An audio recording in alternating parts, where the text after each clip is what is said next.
And we are set for kickoff. Chris DeWalt, the senior, will kick it away for Whiteland. He's had a nice season. Whiteland comes in 5-1, Mooresville 6-0. This ought to be a great one. And we are set here from Whiteland Community High School.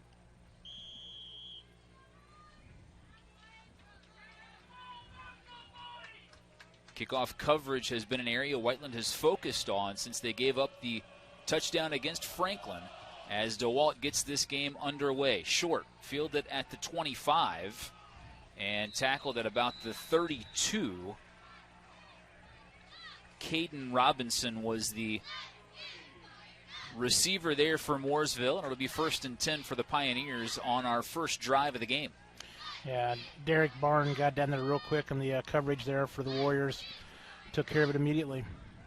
A look now at our Mooresville starters. Again, Zach Richards headed to Purdue next year for the Pioneers. The receivers led by John Clampett. With that offensive line for Mooresville, you have to see what the linebackers do for the Warriors here tonight. Nick Patterson at quarterback, sophomore, over to Green. Looks to cut it up the field. Welling runs him down from behind, but not before a gain of about 8 yards. Yeah, nice little out pattern there. Got it and pulled it in. Got a quick 8 yards out of it. Going to bring up 2nd and 3. We'll meet the Whiteland defense as well. Donovan Plummer has played well this season for the Warriors. Linebackers led by Caden Welling. And then in the secondary, 3-year starter Ewan Nickham leads the way. Tossed out to the far side. That's Brimage near midfield. Going to move the chains for Mooresville. All those little quick out patterns are going to lead to open up some seams there for the running game eventually, as well as some slant patterns. 2 throws here for Mooresville. Ball sits now at their own 45. First possession of the game for the Pioneers. Patterson going to keep right up the middle. Plummer there with others. And a gain of 3 or so on the designed run for Patterson. Yeah, it looked like he was going to be held up for maybe a yard or two, and he still slithered up to get a couple more yards out of it, and actually going to give him 4 yards on the play. 2nd and 6 now. Mooresville from their own 49. The specialists look over to the near sideline. Look for a little toss to the left here. Brecken Green, the back for Mooresville, has had a really nice season. He'll get it here off the right side.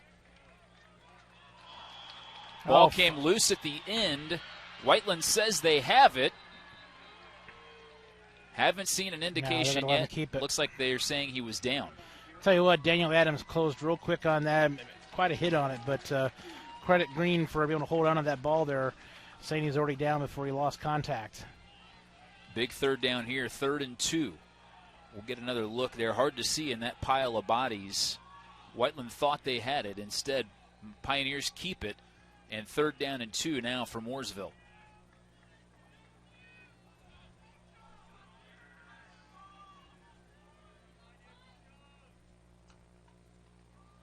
Handoff Green, right up the middle. Met immediately. I don't think he's going to have enough for the 1st down. Caden Welling and others there for Whiteland. Yeah, he's going to be short. Nice job by Welling to get up there. You got to go for it here if you're Mooresville. 4th and 1 at Whiteland's 46. First drive of the game. Patterson may go under center here. He will. He keeps it. I don't think he got it. You know, the first effort, I did not think he got it. The second effort, I think it was close. Yeah, he got it in that second effort. You're right. I don't know. They marked it short. They're not even going to measure. Yeah, I thought he got farther than what they marked it. I thought they shortchanged him on the turnover on downs. Here's another look. And again, hard to see. Nearly everyone from both sides in there. But they'll call him short, and it's a turnover on downs. So the next camera we have for Warrior Beat Sports needs to be a drone camera by Lucas Corley to purchase. I think Lucas can handle that. So they say Patterson's forward progress was stopped. Whiteland gets the ball. Toss play. Valentine coming near side. Hit hard out to about midfield and picks up about 4 on the play. Yeah, Valentine, nice little pitch to the right, just read it and took 3 guys down with him. But nice job by Nathan Hunter, number 22 from Mooresville, come up there and seal the deal and stop it. 2nd and 6 for the Warriors. 2 minutes in, Mooresville had a nice drive going. Whiteland stopped them on 4th down. Whiteland now with their first offensive possession.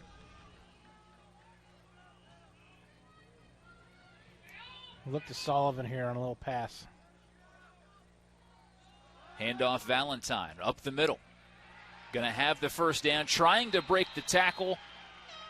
Ball sits now at the Mooresville 41, first down Whiteland. So I critique myself. Why do you go for the pass when you got Valentine, who's just a workhorse? On the second play of the game, gets knocked, twice there and still turns the corner and gets another 2 yards in the play. He just keeps chugging those legs and makes something happen more. A look at the Mooresville starting defense. One of the things you'll notice is several players going both ways for Mooresville, including Dane Stevenson, who plays receiver and safety. 1st and 10 here for Whiteland. Crowley far side, has some room, takes the sideline. Stevenson knocks him out at about the 18-yard line. Big run there for Whiteland. Yeah, that left side of the offensive line did a great job there of sealing that and letting Crowley turn that corner. Sullivan's coming up a little limp in this one here, but he's going to be okay. But great blocking up front on that left side. And Crowley, the sophomore who had the carry there, has really come on of late. Had a big run last weekend against Martinsville. Brings up 1st and 10 here for Whiteland. Ball sits on the 17. Coons from the gun. Valentine off left tackle. Going to be into the end zone. Touchdown Whiteland. Yeah, let's watch the replay here. If he's touched, he's not touched very much, and he went right through the heart and soul of the defense on that one. Great run. Again, that speed Valentine had, just great job there. What a first drive by that Whiteland offensive line. Nice job by the guard and the tackle there to open that seam right there and just go right between them. 9:17 to go here, first quarter. DeWalt comes on to try the point after. See if we got a replay for it after this extra point attempt.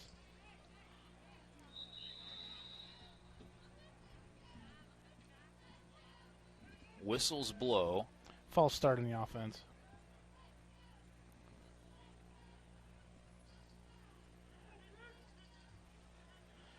Did a flag fly?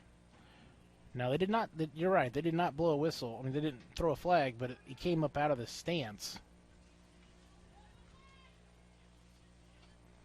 Illegal procedure on the offense. So Whiteland will move back here for the point after. Coach Fisher out on the field looking for an explanation.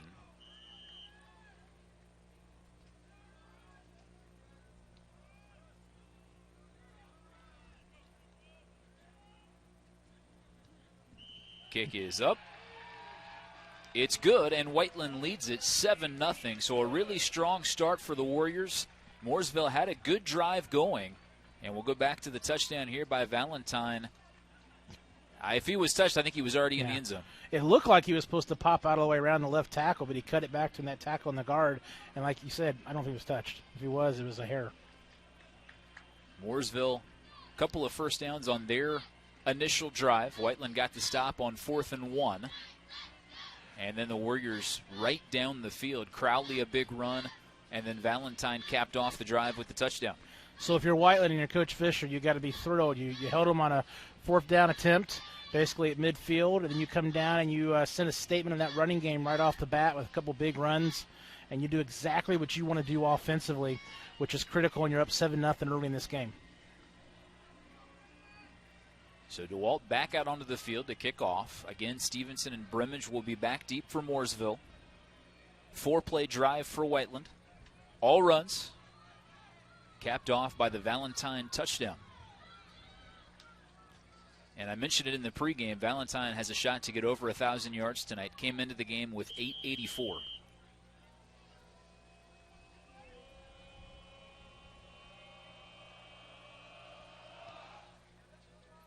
End over end kick. Stevenson will take from his own 13. Right up the middle of the field and hit hard at the 30.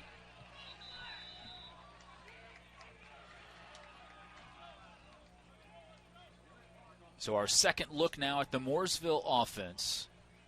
Mooresville coming off of back-to-back narrow victories against Decatur Central, and then a bit of a surprise last week. They scored late to seal the deal against Franklin. The final there was 39-30. Yeah, and again, I told you that I thought Franklin was better than what we saw against them when we played them earlier this year, and I think that's kind of proof of that right there. First down, Mooresville. The pitch for Green. Far side, looking for room, and going to be chased down right at the 35-yard line. So 2nd and 5 now for the Pioneers. Yeah, Quincy Manga and others involved in that tackle. Nice job by Quincy chasing him down from behind.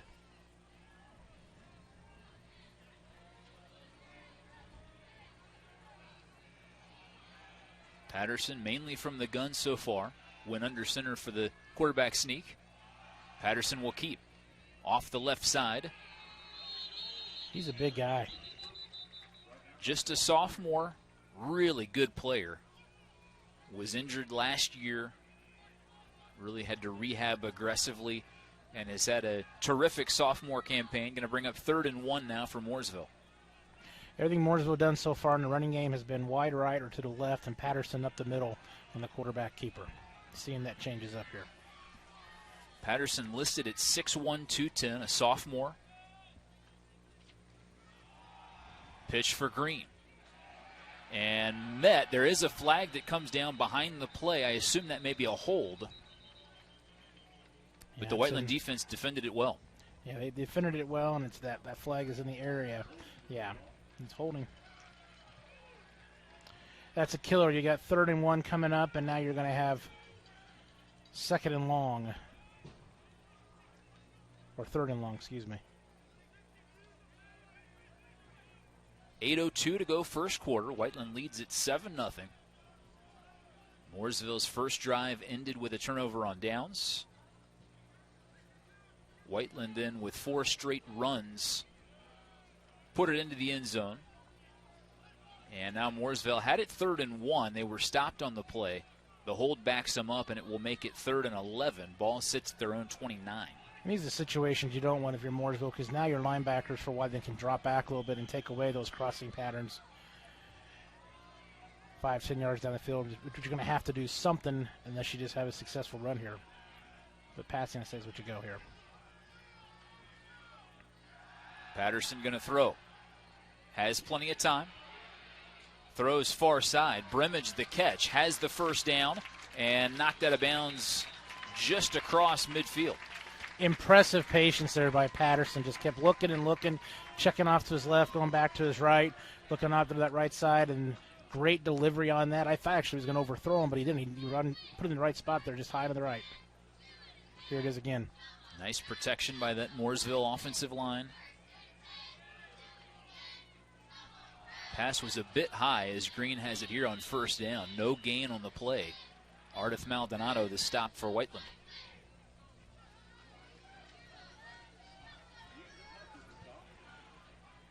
Lenario Greer in there among others. Caden Robinson now going to check in at running back. Brecken Green will come out of the game.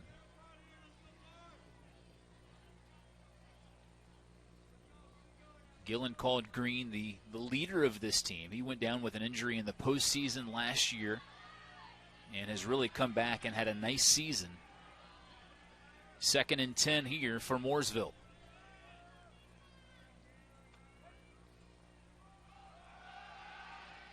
Coming near side, and it's incomplete. Overthrew his intended receiver. Yeah, and I think if he had reception there would have been made, I think he would have had a couple yards, 3-5 yards out of it, because he had a nice job going out to his left side. And the Warriors were there, but they were trailing it coming from the inside out. And I think the way that pass is going, he would have got down there 3-5 yards to the sideline. John Clampett was the intended receiver. Brings up 3rd and 10. Ball on Whiteland's 49.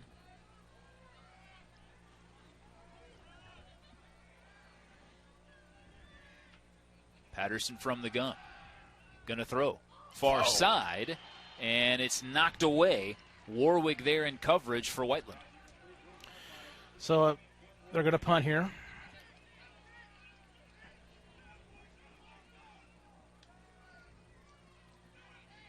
Patterson will run off. 4th and 10. Or are they? And the backup quarterback came in. Little pooch punt here. That's Hogan Denny.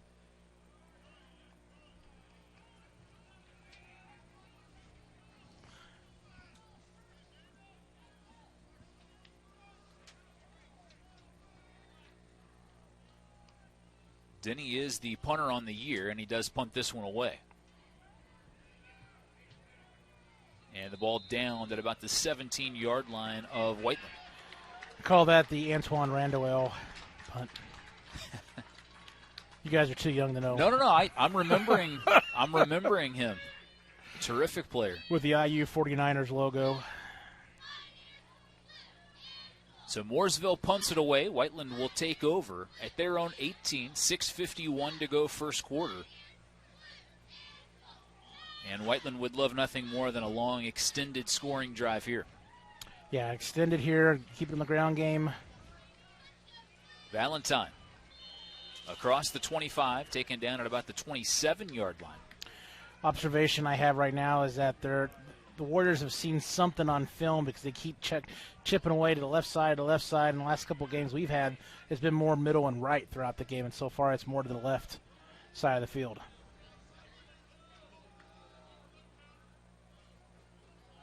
Second and 2 here for the Warriors. I'd probably stay away from 92 Tommy O'Connor as well. Valentine makes a move at the line of scrimmage, going to have the first down, dragging defenders to about the 37. Again, he gets that low balance that he has and keeps his stability and just kind of gets hit, but he just keeps bumping off it and gets a couple extra yards and drags a couple of guys. First and 10 here for the Warriors. How would you describe Valentine's running style? You know, he's almost like Teflon. It bounces off you a little bit. He has been a hard guy to bring down this season for sure. Runs it hard. Here he is off left tackle. Breaks the tackle of Stevenson. Still on his feet. Cuts back at the 30. Finally knocked out of bounds.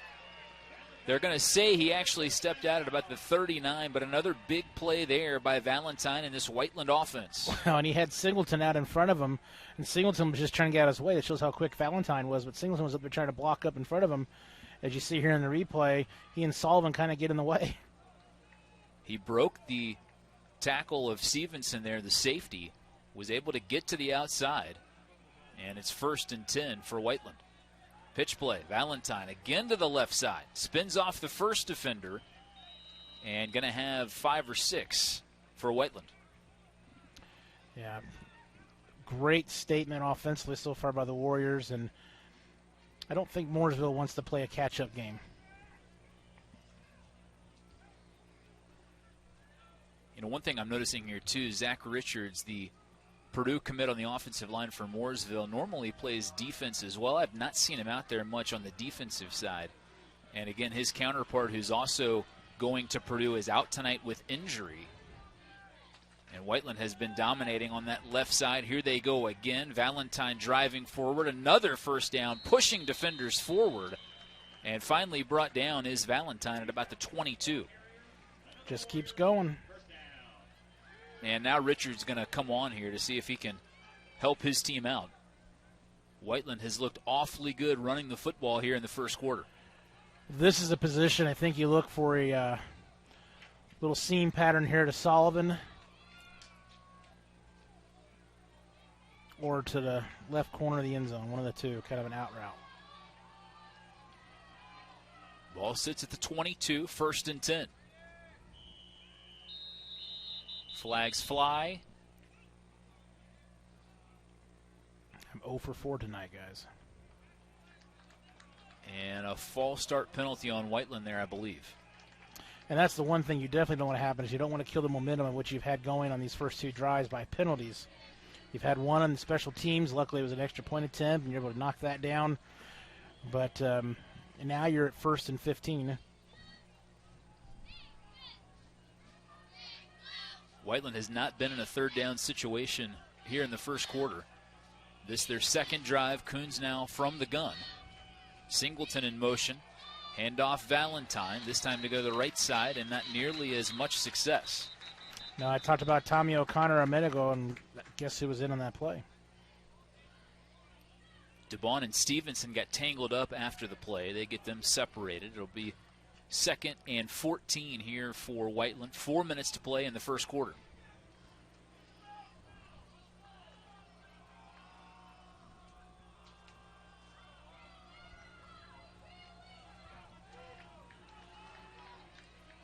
Seventh play of the drive.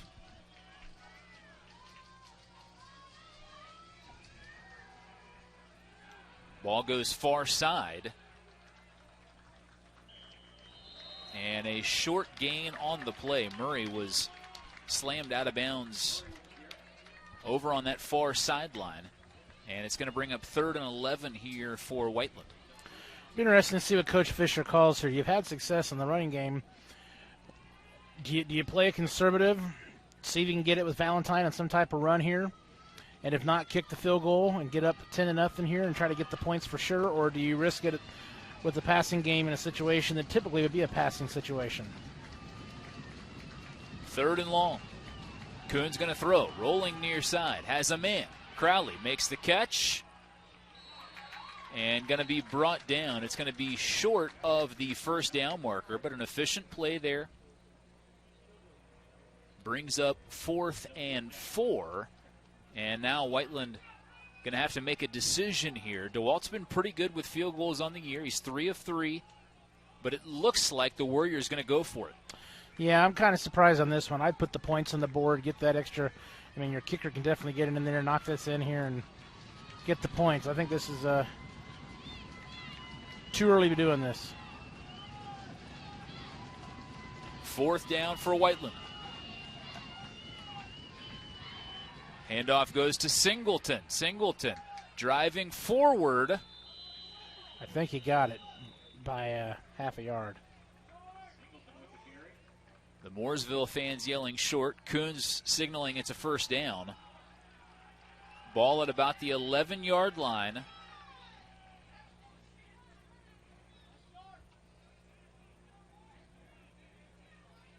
And we're going to have a measurement here, I believe. The Mooresville fans do not care for the ball spot.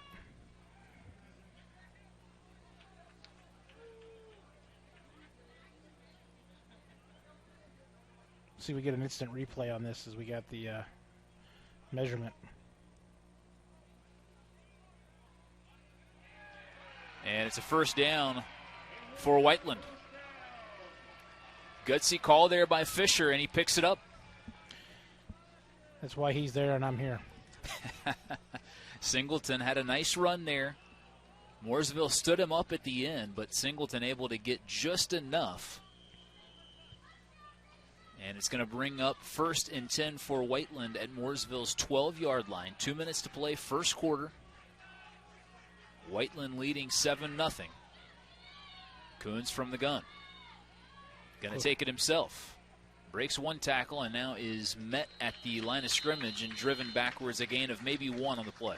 These last 5 or 6 plays, though, Mooresville's really tightening up their defense against the running game. They've got a little more aggressive here, just swarming a little more effectively to the ball.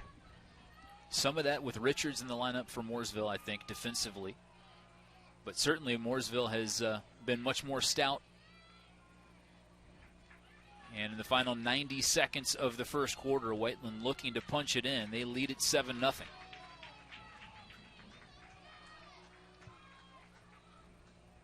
Pitch play. Wood follows his block. Gets down to about the 5-yard line or so. That's a setup play for something here. I would, if you went for it 4th down before, I say you're going to go for it 4th down here if you have to. We got 3rd down here, but I'm 0 for 4, so I'm going to see if I continue that streak here. But it doesn't look like Sullivan is out there.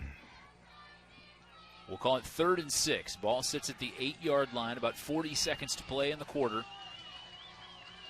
Sullivan's on the left side. Crowley has it coming near side. Crowley breaks the tackle. The sophomore gets into the end zone.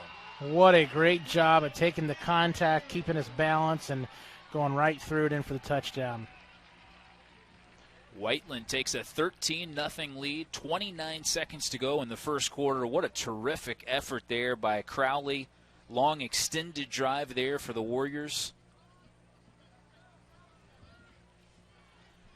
6-minute drive for Whiteland, just what they wanted.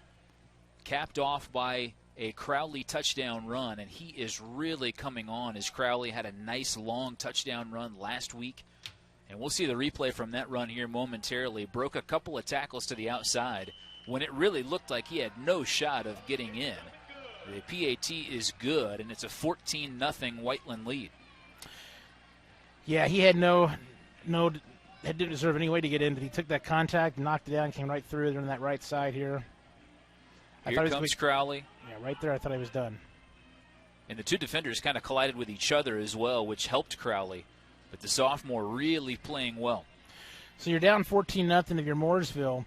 I know we're only talking the end of the first quarter here, but this second quarter is critical for Mooresville to get some points up on the board, because don't forget, Whiteland's going to come out the second half with the ball first. Whiteland Warrior football on the Warrior Beat Sports Network is brought to you by Johnson County Axe Throwing. Located just 4 minutes north of Whiteland Community High School on US 31, Johnson County Axe Throwing is safe and fun for the whole family. Join them for your next party or join one of their seasonal leagues. For more information or to make a reservation, call 317-809-7401 today. Johnson County Axe Throwing, proud sponsor of the Warrior Beat Sports Network. Great first quarter for Whiteland. 29.1 seconds remaining in the quarter. DeWalt has been busy here in the opening frame, and he'll kick off here for Whiteland.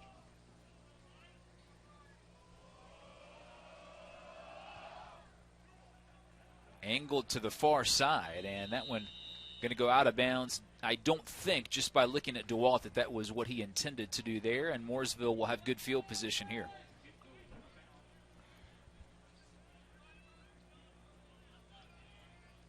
So you're Coach Gillen right now. You're down 14-0, 29.1 seconds left.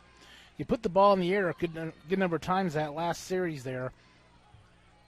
I think you got to get back to the run game a little bit more, use that pass a little more selectively. No need to panic by any means here, for sure, because you've come back in a couple of games, as you've mentioned already tonight, Morgan. So just be calm, be cool, and execute.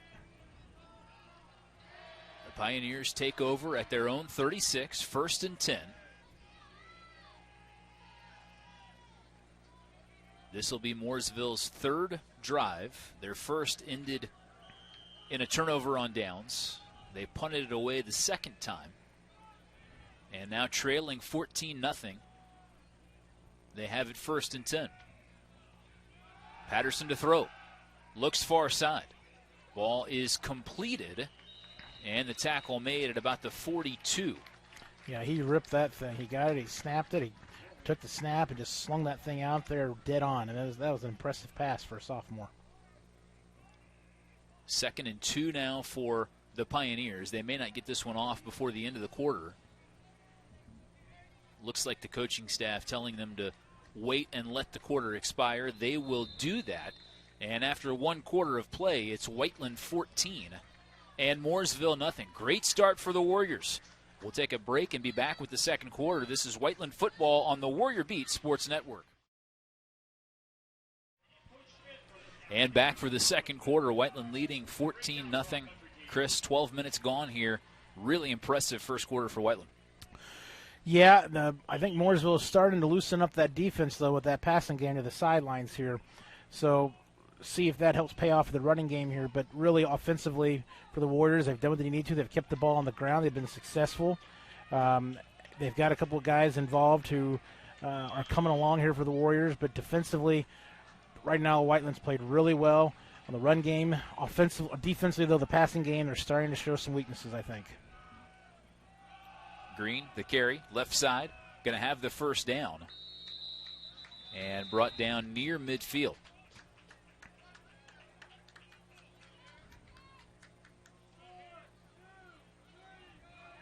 Ryan Piles and others in there for the Whiteland stop. 1st and 10, Mooresville. Ball at their own 49.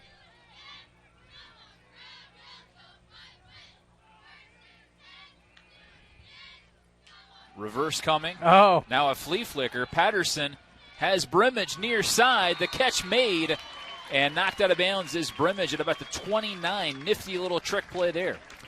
Yeah, I don't really know. If you're Quinn Warwick, I really don't know how you can defend that any better than what you did, because you had the reverse, so that draws your attention from going from the left side to the right side, and that quick little hesitation. Then you pitch it back and go down the field on the pass from Patterson there. To me, that defended that as well as you could. Great play call by Gillen. First down here for the Pioneers. Green, counter, near side, breaks the tackle, has some room. Green brought down, but another first down for Mooresville. You can see Mooresville starting to turn up their to another gear here, both offensively and defensively a little bit. I mean, Whiteland got ahead 14-0 here, but both offensively and defensively, I think Mooresville is starting to play it just a little different intensely than they did for most of that first quarter. 1 minute into the second quarter, 1st and 10 here for the Pioneers.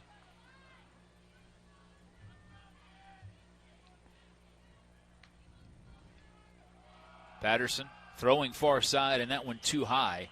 Clampett was his intended receiver.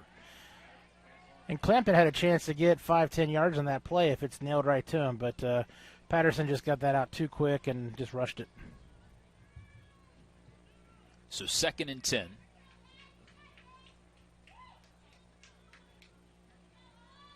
Best drive of the game for the Pioneers here.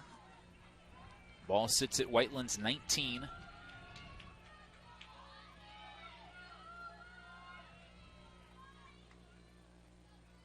Patterson to Green. And a gain of 3 or 4 on the play there for Mooresville. Yeah, it's going to bring it up 3rd and long, and I'm going to assume this is 2-down territory for Mooresville. Daniel Adams, the tackle there for Whiteland. 3rd and 6 here for the Pioneers.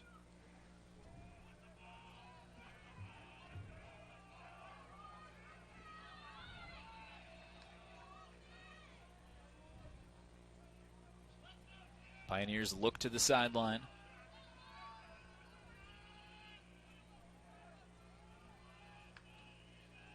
Patterson to throw, far side, going for the back pylon. Nickham never turned around. No flags on the field. Going to bring up 4th down. See, I think he turned his head over his shoulder just enough that he was looking at it versus focusing strictly on the defensive player. I thought he defended pretty well there. Plus, is it a catchable ball?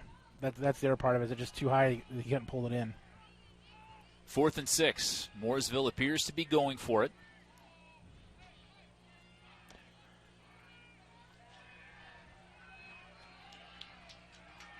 Big play here. Whiteland leading 14-0. Mooresville looking to respond. Patterson fires. Stevenson with the catch. Immediate tackle. Lenario Greer was all over his face when he threw that. Impressive play by Patterson there to get that in there. First down, obviously, for Mooresville. They're getting their mojo right now. 1st and goal for Mooresville. Also a really nice catch by Stevenson. Had to go up, knew the defender was going to come underneath him, and able to hang on for the first down. Well said, Morgan. Patterson from the gun.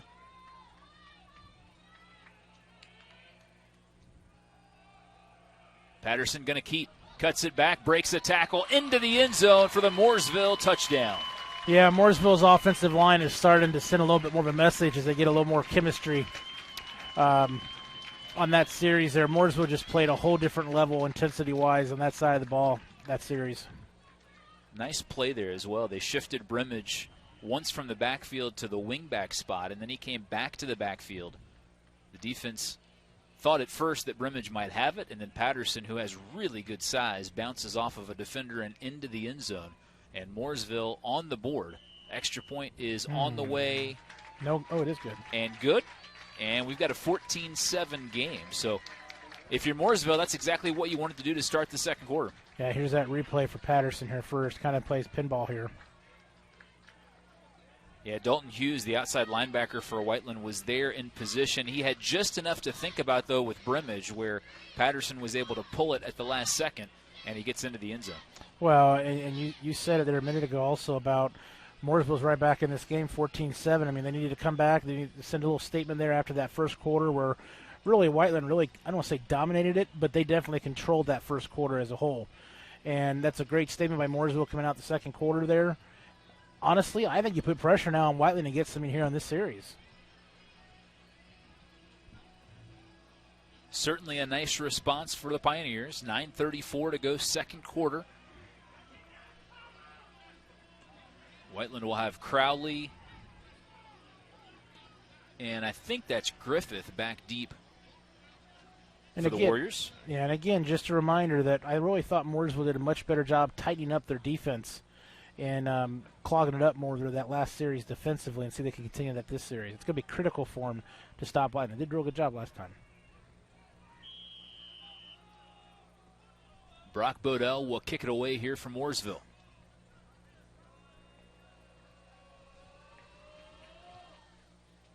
High end-over-end kick. Crowley takes from his own 7.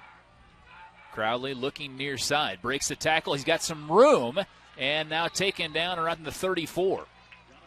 Yeah, he's got his right knee kind of taken out of him, but he keeps his balance, gets through that, and could have been about 10 yards less than what he got. Nice job by Crowley. Good field position to start off. Particularly a great kick there by Mooresville. 9:26 to go, second quarter. Whiteland leading 14-7 after the Mooresville touchdown. And again, Whiteland would love to continue that long-established rushing game.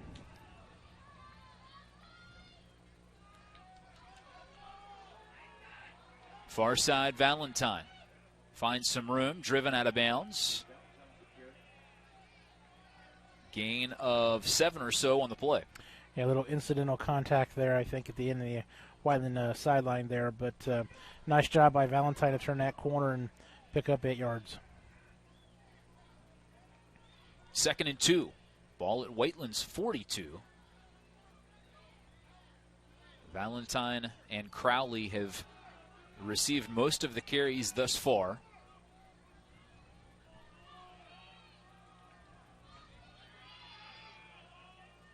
Oliver and Sullivan shift.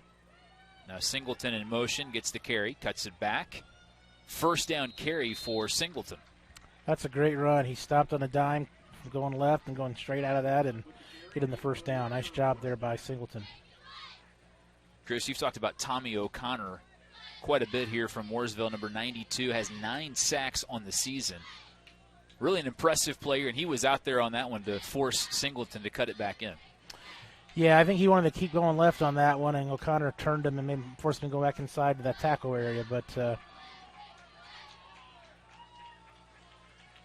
1st and 10, Whiteland. Valentine, 5, hit hard, and taken down right about midfield. But unlike the first 2 series, Mooresville got 2, 3, 4, 5 guys on each tackle now. It's no longer 1 or 2 and missing tackles. They're wrapping up and having a herd of Pioneers involved. That sounds weird. Herd of Pioneers. A group of Pioneers? Group of Pioneers. That'd be better, yes. Tangent of Pioneers. 2nd and 5 for Whiteland. Ball sits at the Mooresville 49. Coming near side, Murray. Murray in traffic, trying to drive forward. And a gain of 2 or so on the play. Going to bring up 3rd and 3 for Whiteland.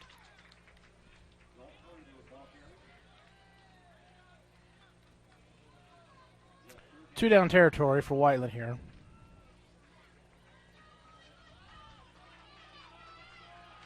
$7:50 to play, second quarter. Whiteland leading 14-7. They have it into Mooresville territory. And a big 3rd and 3 coming here.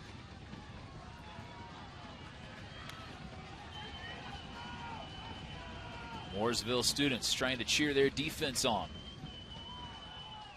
Handoff up the middle. Short. Breaks one tackle, but I think is going to be a little short. Actually, no, I think he got it.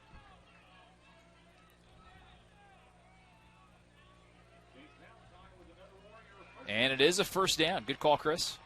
Yeah, I thought, I originally looked that he didn't get it, but that extra little effort got him over the 45-yard line to the 43 or 44, excuse me, to get that first down. Yards have been harder to come by here on this drive for Whiteland, but they've still been able to move the chains. They have it 1st and 10 at the 44 of Mooresville. Coons from the gun. Ooh. Handoff Valentine after the high snap. Valentine spins his way forward and going to have 5 on the play. Yeah, they're setting something up here. They're attacking that middle.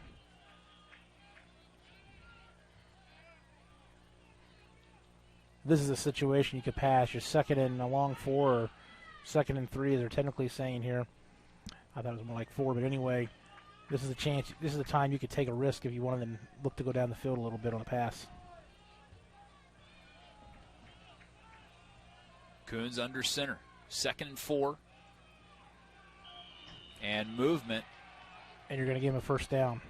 I think that was O'Connor who jumped early on that left end for Mooresville. And that should give Whiteland enough yardage for a first down.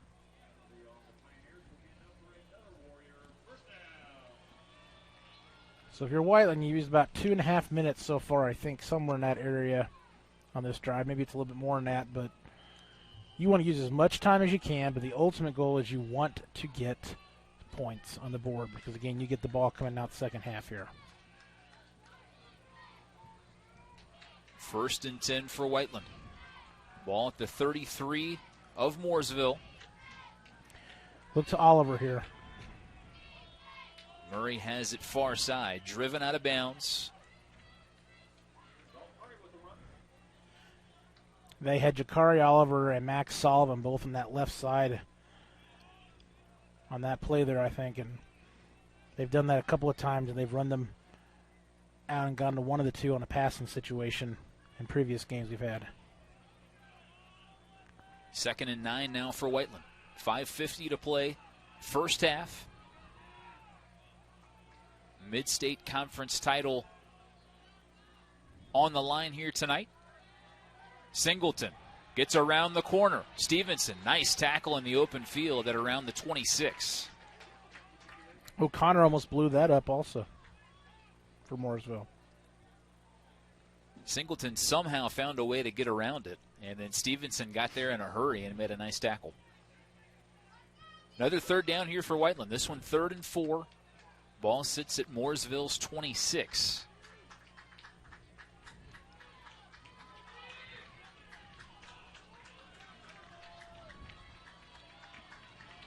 Good methodical drive here by Whiteland. Oliver on the pitch. Oliver going to have to cut back. Mooresville coaches wanted a penalty on Valentine, who collided with a defender, and they went down. They may have had a case for that. Didn't see it called, and it's going to bring up 4th down. It was a loss on the play, about a 4th and 7, and I would imagine Whiteland will go for this. Yeah, you're too close to punt, and you're too far to the kick. So you're not going to gain much if you punt the ball. 4th and 7, 4:30 to play, second quarter. Coons under center, gonna throw, rolling near side, has a man. It is complete, and it's gonna be a first down. Murray down to about the 8-yard line, and a big completion there from Coons to Murray for the first down. Yeah, let's see if we can get this replay up here real quick on this. Coons did a nice job rolling out to the left there. It looked like he threw it low, and Murray was able to pull it in here. Let's see. Yeah, it was kind of low, made him turn around for it. Again, Murray just keeps his balance, and that's a backbreaker going in with 4 minutes left here in the second quarter, coming into halftime here. Really nice conversion there for this Whiteland offense, and now it's 1st and goal at the 8. Hand off to Valentine. Valentine has some room inside the 5, driving forward. Valentine still on his feet. Valentine down near the goal line and stopped just short. And that was all him. That was all him, twisted and turned and using those legs and just driving. You won't see many high school running backs that run as hard as Chase Valentine. and he got it awfully close to the goal line there.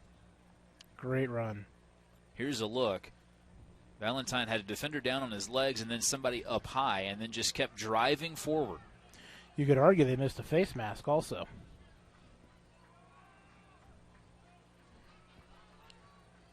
Now 3 minutes to go in the half. Coons under center. Look for the QB sneak. There he goes. And touchdown, Whiteland. I'm really kind of surprised that we didn't use more of the play clock and be patient and force Mooresville to use a timeout or so.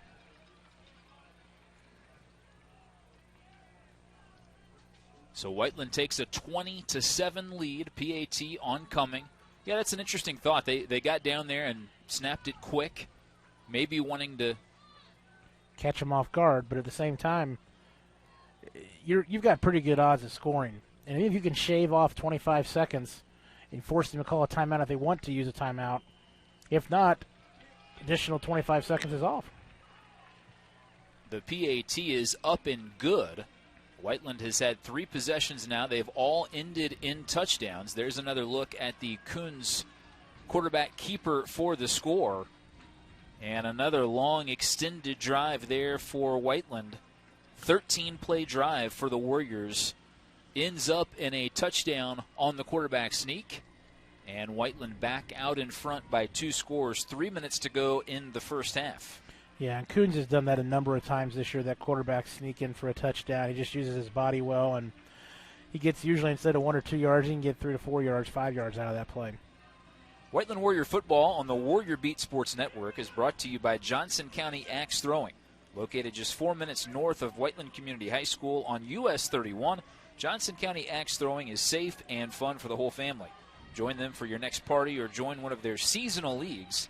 For more information or to make a reservation, call 317-809-7401 today. Johnson County Axe Throwing, proud sponsor of the Warrior Beat Sports Network. DeWalt on to kick it away. Mooresville would love to use these last 3 minutes and pull back to within a one-score game here at the half. And for Whiteland, obviously they'd like a stop, and then they will get the ball first in the second half. Yeah, you need something here. Kickoff coming near side. This one going to go out of bounds again. And that's what you don't need if you're Whiteland.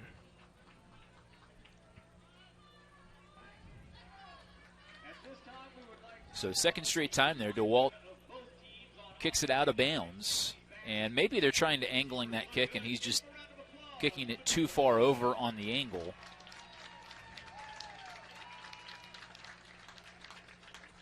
Big drive here, though, for both teams. Yeah, big drive. You've got the momentum back, and I thought Mooresville had taken the momentum back there going into that last touchdown they had, and Whiteland took it right back with that methodical drive down for the touchdown there. And again, two touchdown lead now. Mooresville has not necessarily thrown it down the field yet. Let's see if they try that here on this drive. Right, and that's what I remember them doing 3 years ago over at Mooresville, is just how well they executed by going down the field. And how about Patterson? Sophomore quarterback, awfully impressive here in this first half. He's got the arm to go down the field, I can tell you that right now. Going to throw here. Has a man. Almost picked on the play. Was knocked away. Nice defensive play there, certainly by Caden Welling. But I thought for a moment it might be a pick six. Yeah, you know what? But if he doesn't even deflect that down, I think Quinn Warwick was behind the play, and I think he may be going longer here for the touchdown. Or at least down the field a good distance there. I think Warwick was chilling that too soft significantly. 2nd and 10 here for Mooresville. Nice play. Draw play for Green. Stays on his feet, and a nice run of about 8 yards there for Brecken Green. You got 3 touchdowns. You got the first down to stop the clock and get set. So the ball gets up to the first down for the reset. I mean, you got plenty of time here. Just be ready to go on each snap. 3rd and 2. Patterson rolling near side. Has some room. Breaks one tackle and knocked out of bounds. I think he was just short of the first down. Great job there by Green for Mooresville to come up and take that block and save Patterson, because I didn't know what was going to happen if Patterson didn't get that tackle, or was going to get tackled because Green wasn't there. 4th and 1. They bring the punter on, but he's also the backup quarterback. 2:15 to go, 4th and 1. Whiteland going to stay in a defensive alignment here. You're 4th and 1. You got to go for it, don't you? And they will. Green will have the first down. And a late flag. I think you're going to have a face mask here, if I had to guess, because that was awful late to be a flag for a hold. Right at midfield. Personal foul, face mask. So Whiteland going to pick up the penalty as well. 4th and 1. Mooresville brought the punter in, who again is the backup quarterback. And Green able to take it for the first down. The penalty on Whiteland moves the ball down to Whiteland's 35. And with 2:12 to go in the half, it'll be 1st and 10 Mooresville.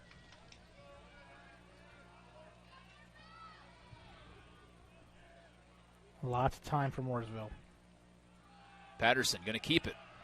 Far side and brought down after a gain of 3. Get back, get set, snap it.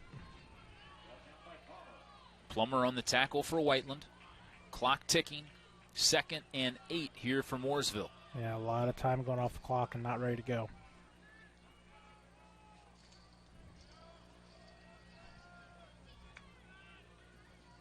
Patterson keeps. Has a man over the middle, and Clampett can't come up with it. Yeah, there was that slant pattern kind of through the middle there, exposing that kind of soft area between the linebackers and your defensive backs. It was almost as if Clampett didn't see it before it got just a couple of feet away from him, and he was not able to pull it in. So it brings up 3rd and 8 here for Mooresville.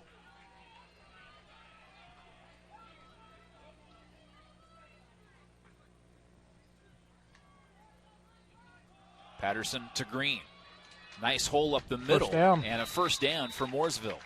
So that's going to stop your clock. You have to get up to the line. Get up to the line, get set. Let's go. 1:25 to go in the half. Whiteland leading 21-7. Mooresville driving here just outside the red zone. Surprised Coach Gillen has not called a timeout yet.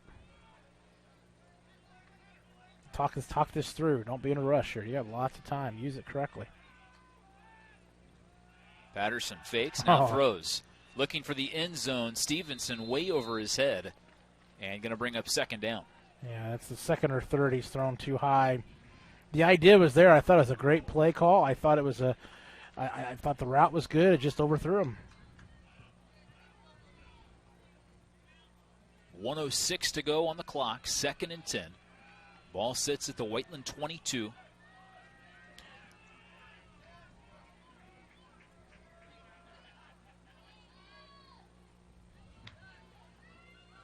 Patterson rolling far side, going to run.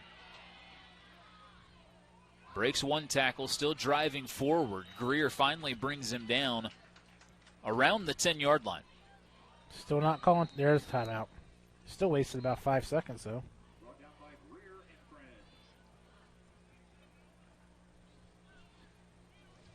Going to bring up 3rd and 3. Mooresville takes a timeout. 51.9 seconds remaining. Ball sits on the 15 or so, it appears. And Mooresville going to talk it over. Mooresville has done a nice job of using the pass to set up the run this drive. Nice little draw play to Green earlier in the series.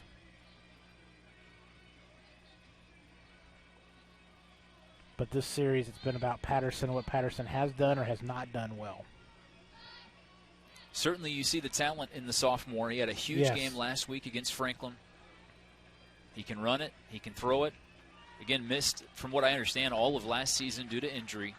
Has rehabbed and gotten back. And it'll be 3rd and 3 for Mooresville. Ball at the Whiteland 15. 51.9 seconds remaining in the half.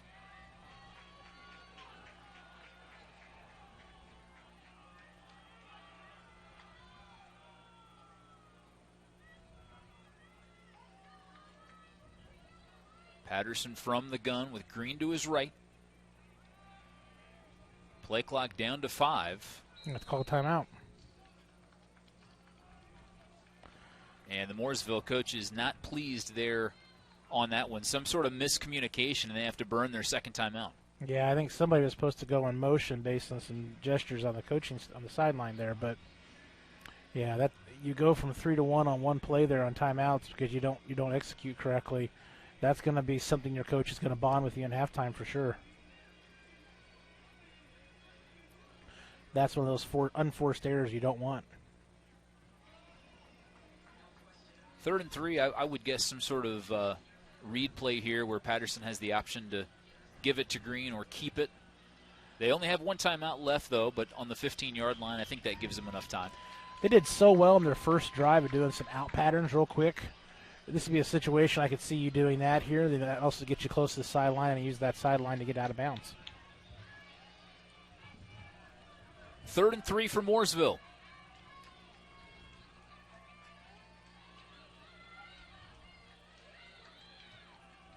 Warwick's dropping off of them.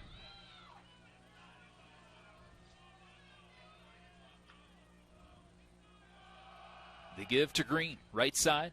Green driving forward. I think he got it.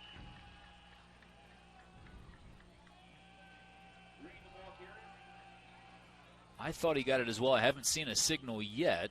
They're going to measure. 36.1 seconds remaining.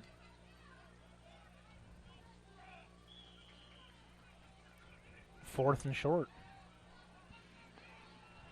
Clock running. Mooresville coaches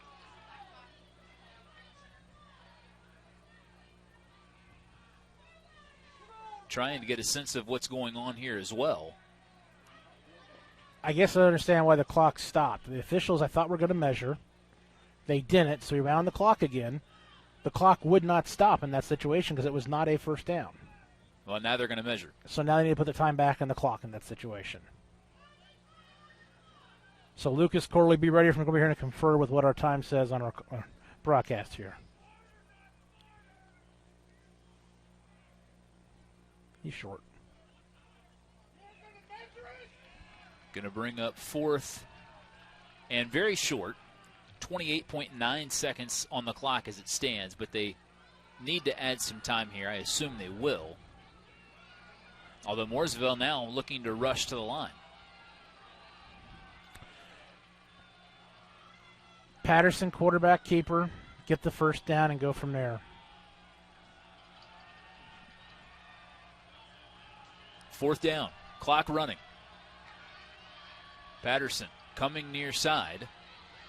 Has the first down, and they drag him out of bounds at about the 2-yard line. Yeah, even better. He got out of bounds, stops that clock, saves you using that last timeout for the half. You got 20 seconds left, and we're at the 2-yard line or so, 2 or 3. They're saying the 4-yard line. Must have stepped out a little bit before. So they'll call it 1st and goal from the 4. 20 seconds to go. Patterson, same play. Coming near side. Got met near the line of scrimmage. And now Mooresville going to use their final timeout. So 13.7 seconds remaining. I don't think he got anything there, so I think it's going to be 2nd down and goal from the 4. 13.7 seconds remaining. And this is an interesting scenario here just because of the time. Well, I told you they've run this whole drive has been about Patterson and what Patterson's been able to do for this team, and even Green has fed off what Patterson's done in terms of the draw play. He's had a couple of handoffs from Patterson for some good runs, but ultimately this has been Patterson's drive to be successful or not. And 12-play drive here from Mooresville. It's a great drive from Mooresville, particularly after coming back after Whiteland just scoring and using so much time in their last drive. But think about the mental aspect of this. If you're Whiteland and you're able to hold them going into halftime, how that gets you cranked up even more. And if you're Mooresville and you do not score, what kind of impact does that have in terms of deflating you going into halftime? So 13.7 seconds left in the half. 2nd and goal from the 4-yard line. Mooresville now out of timeouts. Let's see what they look to do here. Wouldn't surprise me if they try to roll Patterson out to that far side give him a shot to throw, or if he's got an opening, he can run it. But they got to be careful with the time here. Yeah, they're out of timeouts.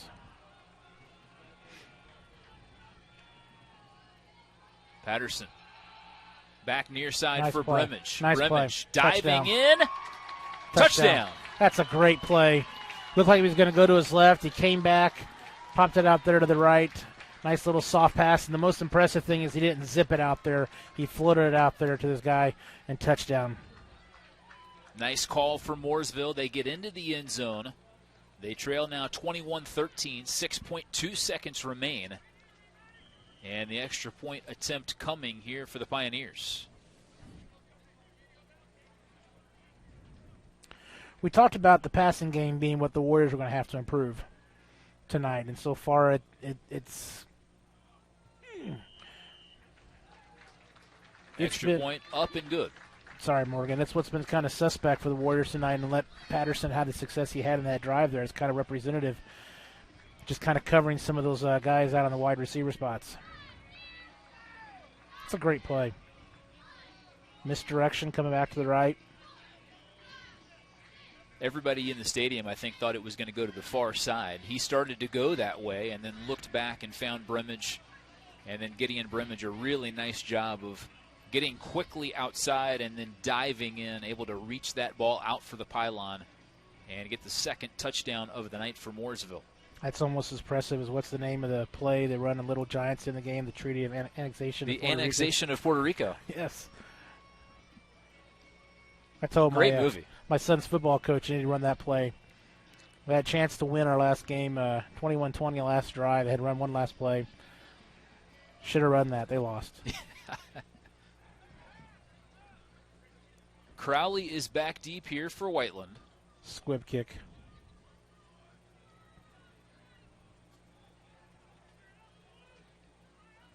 Great drive by Mooresville. 2.5 minutes, where approximately, give or take, it was. And so they had plenty of time. That Patterson did a great job. There were a lot of mature plays in that series.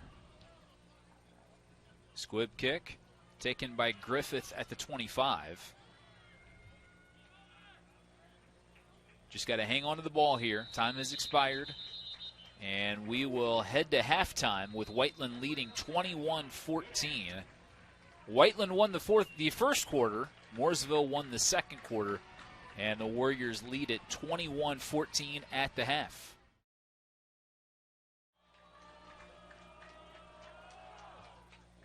High end over end kick. Crowley takes it from the 10.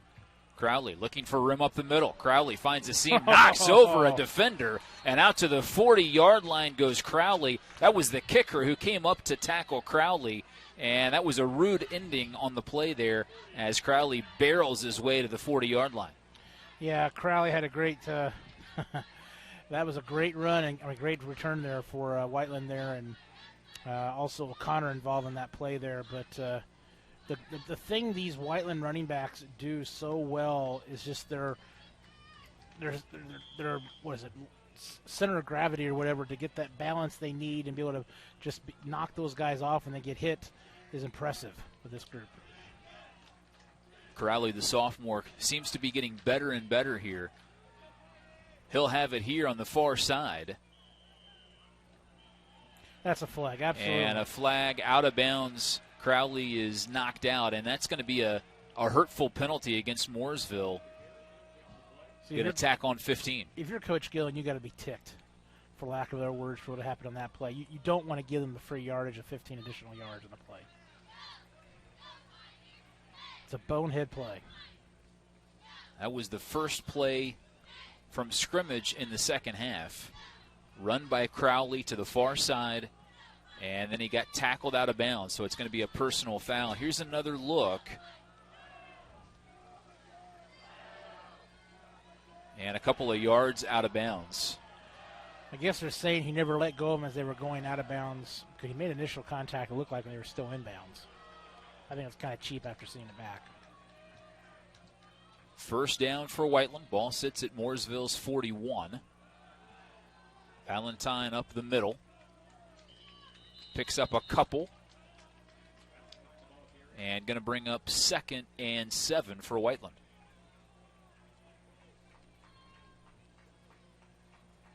I'm waiting for the fake handoff to Valentine, a little halfback toss. Because Mooresville was doing such a nice job of clogging up the middle. You can suck him there and just pitch that out there. 2nd and 7 for Whiteland. Early third quarter. Valentine up the middle. Has some room. Brought down at about the 31. Going to be close to a first down.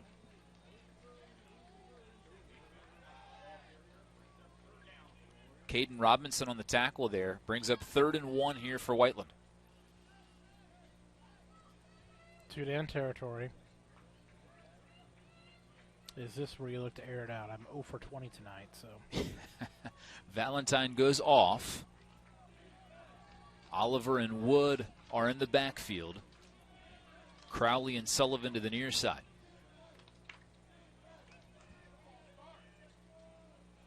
Crowley coming back. Ball up the middle. And a short gain. Looks like the spot to the near side. Yeah, they got it to him. Going to be a first down for Whiteland.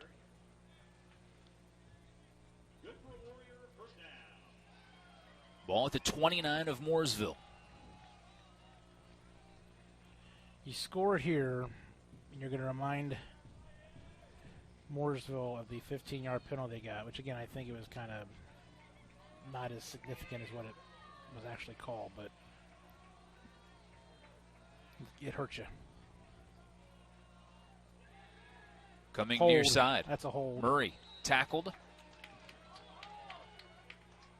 I thought it was a hold. Right in there on 24. I think the Mooresville fans agree with you. I don't see any flag down. And going to bring up 2nd and 8 for Whiteland. Yeah, it looked like Dalton DeBon actually locked him up versus just getting inside those shoulder pads. And he let go, but I thought he held it long enough to give the advantage to the running back.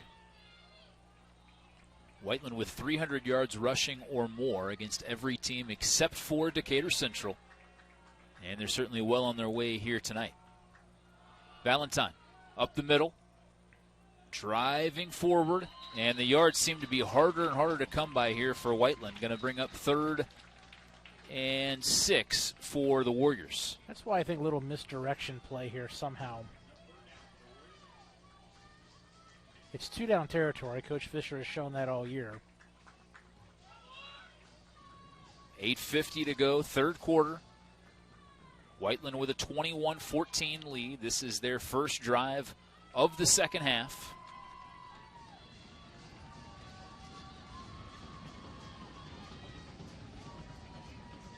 Motion there on Whiteland. Got whistles. Crowley was going to be open on the play. Instead, it'll be a 5-yard penalty against the Warriors. Illegal procedure, false start.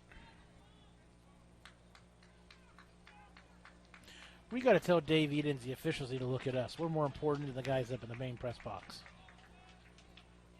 I agree. We'll have to talk with Dave about that. 3rd and long here for Whiteland.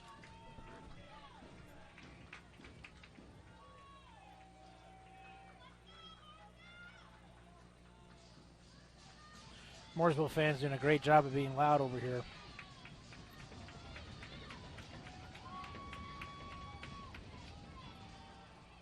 Up the middle, Valentine breaks a tackle. Valentine into the end zone, touchdown. Wow.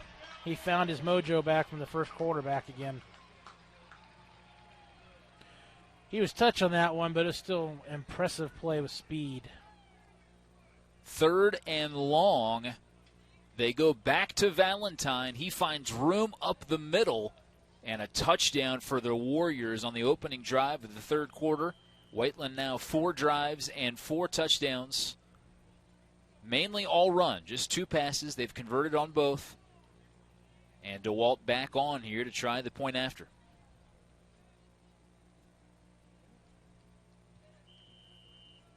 Kick is up. It is good. And back to a 2-score game. Whiteland leading 28-14. And this Whiteland offense has been awfully impressive. Here's another look at that last run. And a missed tackle, 2 missed tackles by Mooresville coming from behind on Valentine. and he's able to find his way into the end zone. Yeah, nice job there. They just kept going after him at left side, and Valentine was able to get a free one and get it into the touchdown. I mean, just it's determination. I mean, it's just methodically going after it and waiting for Mooresville to break down on one play, and Mooresville broke down on that one play. Whiteland Warrior football on the Warrior Beat Sports Network is brought to you by Johnson County Axe Throwing. Located just 4 minutes north of Whiteland Community High School on US 31, Johnson County Axe Throwing is safe and fun for the whole family. Join them for your next party or join one of their seasonal leagues. For more information or to make a reservation, call 317-809-7401 today. Johnson County Axe Throwing, proud sponsor of the Warrior Beat Sports Network. Center Grove's now ahead 36-14 with 14 seconds left in the second quarter. So Whiteland took over at their own 38. 7 plays later, Valentine scampered into the end zone.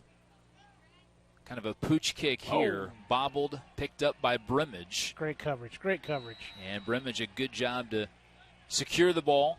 Mooresville will take over at their own 25. Great kick also. Right down, squibbed it. It died. Mooresville guy deflected it. It was a live ball. And by that time, Whiteland was down there and had great coverage on it. DeWalt tried to angle it a few times in the first half. Ended up having 2 of those sail out of bounds. And so this time they try more of a pooch kick. And it results in a good outcome for Whiteland as Mooresville has it 1st and 10 from their own 25. See how they respond here on this drive. Patterson and company were terrific in the second quarter. We'll see what they do here.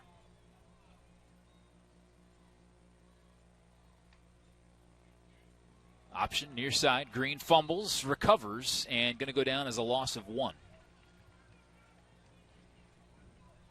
Seemed to just bobble that one as soon as he got his hands on it. Yeah. Also kind of, I mean, I know Green's not exactly the tallest guy, no offense to him, but it still, I think it was pitched kind of low to him. This time Green spread out to the near side. Now he'll motion his way to the far side, and Patterson going to keep. Great block by that Mooresville left tackle. And going to be close to a first down for Mooresville. Patterson does a really nice job that he can it appears to me at least that he can visualize what he wants to do before he gets the ball.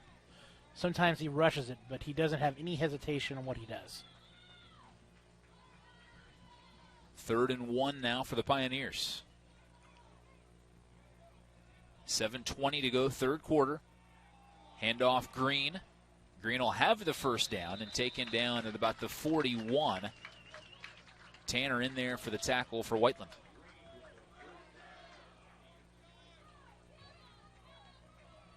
So far, a good start here for Mooresville. Come back here after the big drive by Whiteland. You really got to say it's a must-score situation for Mooresville being down 2 touchdowns and how methodically Whiteland has run the ball down the field.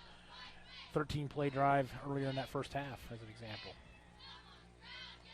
First down for the Pioneers. Nice. Pitch to Brimage, far side. Brimage cuts it back. Brimage going to get close to the original line of scrimmage. Credit him for that. Going to go down as no gain on the play. That's why you get the Mike Tirico salary, because you weren't fooled, whereas I get the Adam Marcelletta salary, where I was fooled the guy was coming my way over here to Green. So I'm a Tirico fan. I love Mike Tirico. He's the only guy who can control Dan Dockage. 2nd and 10.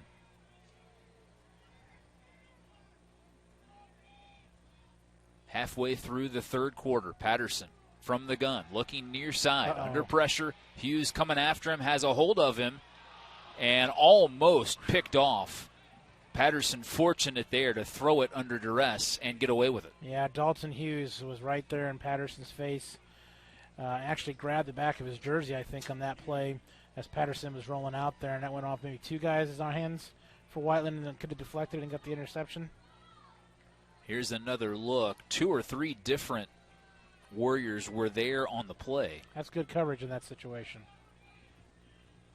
3rd and 10. Patterson coming near side. Being chased. Throws, completes it. Clamp nice. it, stays in bounds. And Tanner and Adams make that Tanner and Maldonado bring him down at about the 42, but that's going to move the chains for Mooresville. Clampett has had a couple of drops, but he's also had a couple of really nice plays and receptions tonight. Another look, Patterson coming near side. Good pickup there by Green. Clampett move caught there. it, put a really nice move on Tanner. And it's first down for Mooresville, now into Whiteland territory. Green coming near side. Hughes able to hang on there at his end position and not much gained on the play. Hughes, Plummer, Maldonado all in there for Whiteland. We'll call it 2nd and 9 here for Mooresville.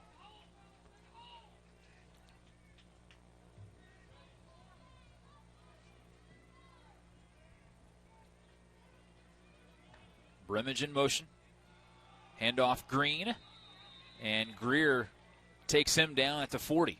Not much gained in the play. Yeah, nice job by Greer as well as Donovan Plummer there.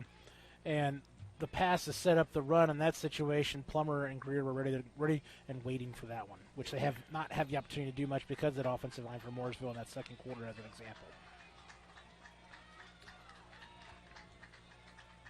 Big play here for Mooresville. 3rd down, Pioneers. Patterson looking far side. Fires, has a man. Stevenson makes the catch, cuts it back in, now taken down, going to have the first down. Tanner takes him down at about the 25. Yeah, Stevenson was somebody that hurt us a couple years ago when I did broadcasts over at Mooresville, and he has some nice moves out there. And again, that cushion there that we're playing defensively, we need to tighten that up against these wide receivers from Mooresville. First down, Mooresville. Handoff Green, right up the middle. Green stays on his feet and picks up about 5 on the play. But it should have been 1 or 2 yards. Instead, it becomes 5. Green coming into the night had 740 rushing yards on the season.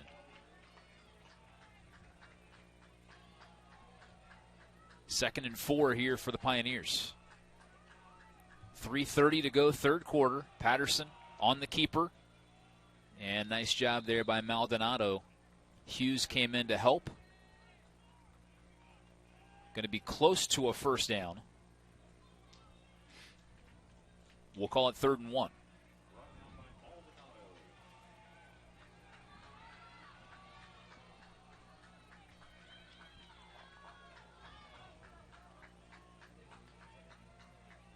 Patterson to Green. First down. Green still on his feet. Driving his way inside the 10-yard line. Going to bring up 1st and goal for Mooresville. Yeah, Mooresville's right side's doing a nice job of just clearing out a path on this series, both for the pass protection as well as for the running game there on this drive. Number 78 and number 70 specifically. And both of these offenses right now looking hard to stop. Patterson gives to Green. Green bounces off the first tackle, and then Whiteland, with a number of defenders around, able to bring Green down. It brings up 2nd and goal.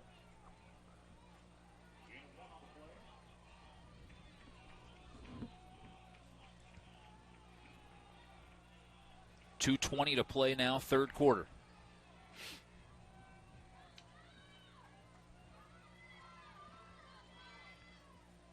We saw several runs to the outside by Patterson. Patterson into the end zone and a touchdown. He's been a different player from the midpoint of the second quarter on, really. I mean, he played well early part of that second quarter, but I just thought he played so much better, and he continued in that drive there. I mean, this is his team. He's running the offense. His receivers feel comfortable, and the run was set up by the pass that drive again. Another extended drive, 14 plays. Ends with a Patterson touchdown. And the point after try coming next.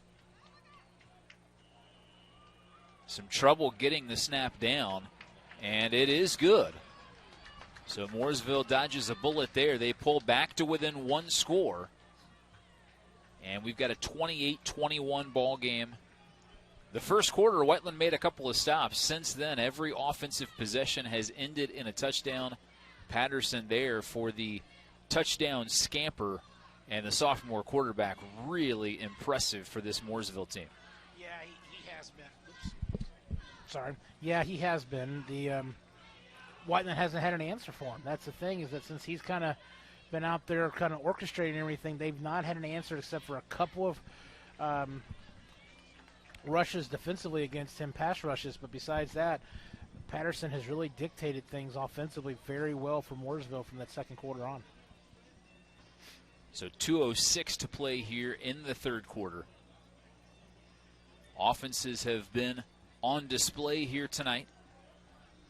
And that drive was pretty balanced by Mooresville. You had Patterson on the ground. You had Patterson throwing. Brecken Green found some success on the ground as well. Don't forget about Clampett there and that nice reception and cutback. Stevenson had a nice catch as well. Dispersed it all around that series for Mooresville. Whiteland will get it back, and at some point here, Mooresville has got to make a defensive stop or force a turnover. Whiteland with Crowley and DeBond back deep. High end over end. Singleton catches it over the shoulder at the 20. Singleton looking to go far side, and he's upended there by Clampett, I believe. So the one thing that Whiteland has not done tonight, that they usually do at least once in a game, is have a turnover. And that's what Mooresville's got to have happen, or a defensive stop here, or something on downs, whatever it might be, to kind of change his momentum here, because they're hanging in there. And the thing is, Whiteland has played a good game. But they've got to take care of the ball, and they've got to come down, they've got to score. Right now they've shown they can't stop Mooresville these last couple of drives. Whiteland takes over. First down on their own 26. They lead 28-21. They've had 4 drives. All 4 have ended in touchdowns. Most of that success coming on the ground. Valentine outruns the first tackler, cuts it back up the field, and gets back to about the original line of scrimmage. Tommy O'Connor in there on the tackle for Mooresville. I was talking about earlier about trying to set up something for the little pitch or something like that, but right now just keep going after him. Just keep attacking him, Use that clock. Don't get too wide and now be able to turn that corner. You don't see Whiteland go backwards on first down very often, but it's 2nd and 12 here, and Coons wants to throw. He's under duress, breaks the first tackle. Now going to be taken down, and this is going to bring up 3rd and long, so a really good opportunity here for this Mooresville defense. Yeah, I don't like that play call. I mean, there's been nothing that has consistently shown you that Mooresville stops it, that Mooresville stops you in any way significantly. Just chip it away. That first down is the first time that Mooresville has really pushed you back into a long second down situation. But now you're in a 3rd and long situation because you pass it there. To me, you just run the ball, and they didn't. They tried to pass it, and now this is a critical 3rd and long. Final 30 seconds of the third quarter. 3rd and long. Ball goes to Valentine, and it's a short gain on the play. It's going to bring up 4th down. And for the first time tonight, Mooresville gets a stop on defense. And fans, if you're thinking your TV's not in focus, it's the camera bouncing because the Mooresville fans pounding the bleachers that much, so it's not your TV. Final 10 seconds. I think Whiteland will let the time expire. And we will roll on to the 4th quarter. Been as good of a game as we thought, 28-21. Whiteland leading. Mooresville comes up with their first defensive stop. We'll take a break when we come back. The fourth quarter, which will begin with a Whiteland punt back to Mooresville. This is Whiteland football on the Warrior Beat Sports Network. The fourth quarter, Whiteland leads at 28-21. For the first time tonight, we have a 3-and-out. For the first time tonight, Whiteland will punt it. DeWalt is on. Stevenson stands at his own 48, waiting to receive it.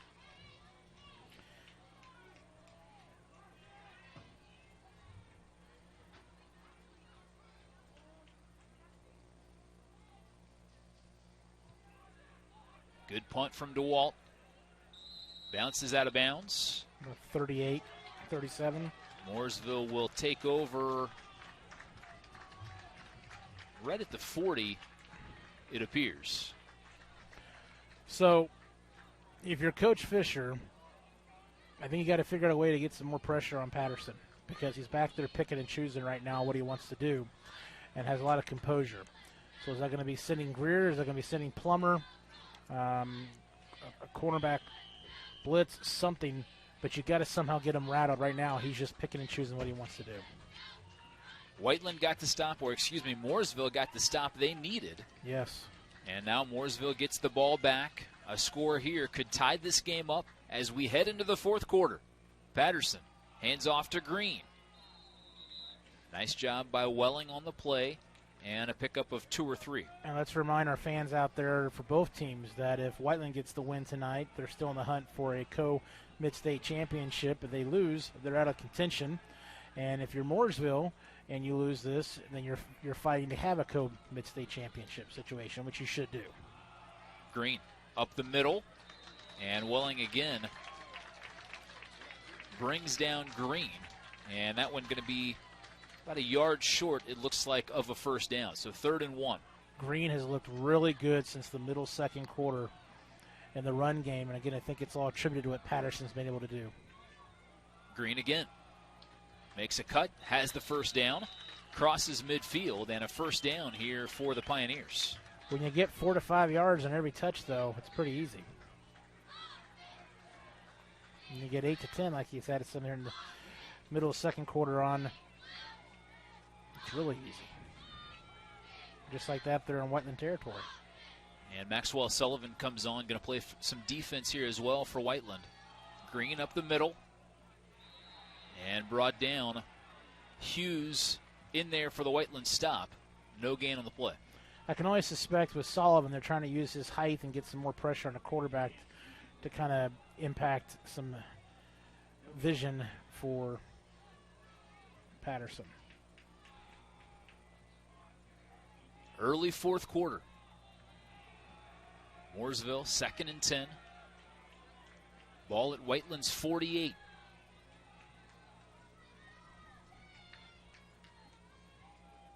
Green brought down in the backfield, and 2 nice plays in a row by this Whiteland defense. Going to bring up 3rd and long. Big play for Whiteland's defense here. 3rd and long right now. If you can hold them just a couple of yards here, I think you have to punt if you're Coach Gillen, because you got to push Whiteland back as far as you can. I don't think you want to give Whiteland the ball at midfield. 3rd and 12. Patterson looking to throw. Has time. Steps up in the pocket. There's now Sullivan. Hit.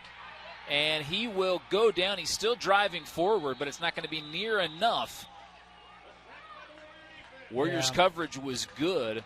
Offensive line for Mooresville did a good job for a while there. And then all of a sudden, Patterson had nowhere to go. Well, you hit it on the dot there. The coverage by the DBs was great there to start off. And then Sullivan, they will turn that corner, and Max Sullivan, they would get that pressure. And he's the one that forced Patterson up in the pocket towards the line. So 4th and 10 here for Mooresville. Again, they bring their backup quarterback on, but he's also the punter. I can't imagine you going for this. There's too much time.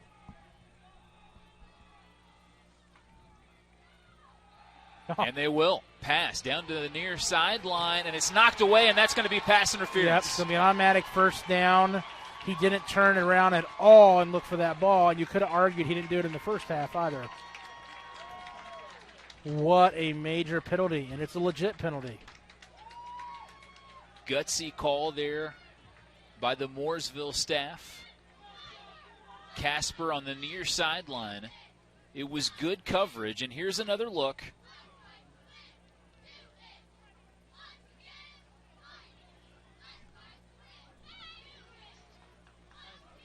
And goes as pass interference against the Warriors. So going to be a first down for the Pioneers. It's a great play call by Gill, and I would never imagine would air that out. But again, we talk about the Achilles heel of this Warrior defense is probably their DBs and how they can defend the pass. And that was a situation that Coach Gillen did not respect anything that was going on. And our spotter makes a great point. It was almost as if the Whiteland corner thought that he was blocking for the return there on fourth down. Turns into pass interference. Mooresville going for the touchdown. They will have it. One play after the conversion, and it's a touchdown to Stevenson in the end zone. Well, Patterson threw that in there perfectly. Great job by Patterson for Mooresville. And again, the Whiteland pass coverage has broken down, and give credit to Mooresville for stopping Whiteland in that last series prior to that. First time they have a punt all night. 8-play drive ends in a touchdown, and we are an extra point away from a tie game. Ball is up and good, and we're 28 all with 8:45 to go. Yeah, watch this pass here. Hopefully we got a replay here again on Patterson's pass here. Just impressive little play here right over the top. Whiteland defender was close, but just kind of got caught on the backside of the receiver, couldn't get around. Stevenson did a good job of shielding him off. Yeah, and Bricken Green does not get enough credit on that play there, as little as he was, but he still did a great job of standing up the pass rush just for that extra second for Patterson to get it over the top. One of the things that I had as a vibe at halftime, we didn't really discuss this, so I mean it's going to sound like I'm making it up now, but you just had this feeling that Mooresville wasn't going to go away, and they've had this. How many games have they come back this year, Morgan?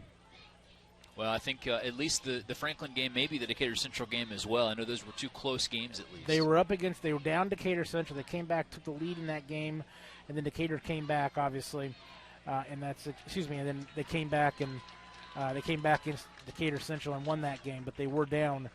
So they've got the experience of coming back, and they haven't panicked. They've been very composed this entire game. 8:45 to go. Tie game. Fumbled on the kickoff. Whiteland looking to recover. Ball still loose. Mooresville may have it. Now, are you going to argue he was out of bounds when he got it, though? Because as he came down, his body was on the sideline. Well, they say it's Mooresville ball, and I think that's the right call. Huge turn of events here. Mooresville gets the score now coming off the turnover. They will have it back on the Whiteland 22.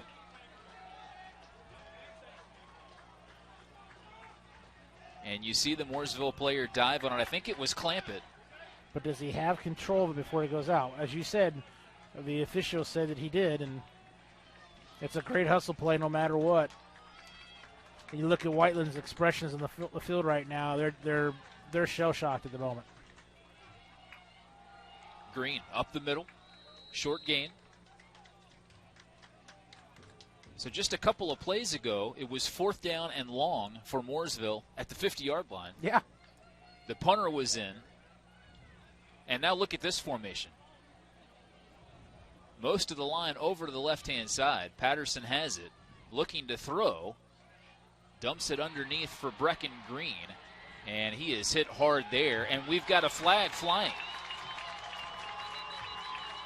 The hit was up high. Is that going to be the call?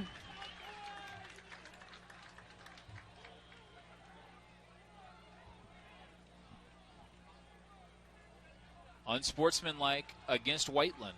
Spearing.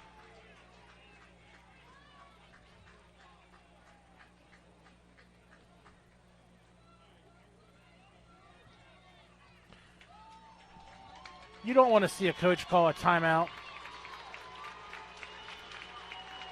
to get your team focused, but this may be a situation. I don't know. It's just Whiteland's pretty rattled right now. Mooresville showed the composure and this experience they've had the last couple of years, and now it's paying off right now. And Whiteland's not been in this position.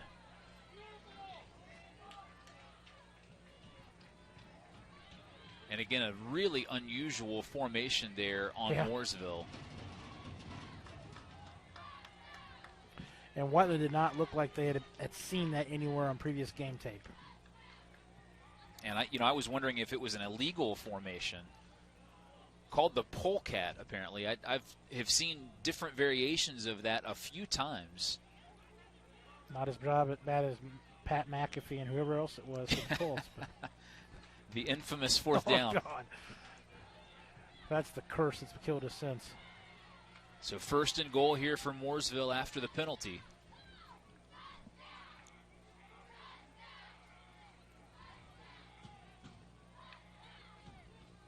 Patterson to Green. Green at the 5 and taken down there. Hughes in on the tackle for Whiteland. Yeah, you're right. You're just talking about 6-7 plays ago. You're talking about 4th down at the 50-yard line and fumble, and now you're looking to score. 28 all. Mooresville looking to stay undefeated. Whiteland looking for a share of the conference title. Mooresville has had to fight back since the first quarter. They've drawn even. Now they look for the go-ahead. Patterson untouched. Great fake to Brimage. Yeah. And Patterson ran it right up the middle. And Mooresville has their first lead. Some trickery there by Coach Gillen, and that's what I was expecting to see a little more in the first half. And they've opened it up this half with the passing game down the field, and then the unusual formation, the polecat, which I think I've seen once in my life. Prior to that, I didn't know that was the name, so I learned something there. But just great execution by Mooresville this half. They earned this score. 7:27 to go. Mooresville takes the lead. Griff Whalen, yes.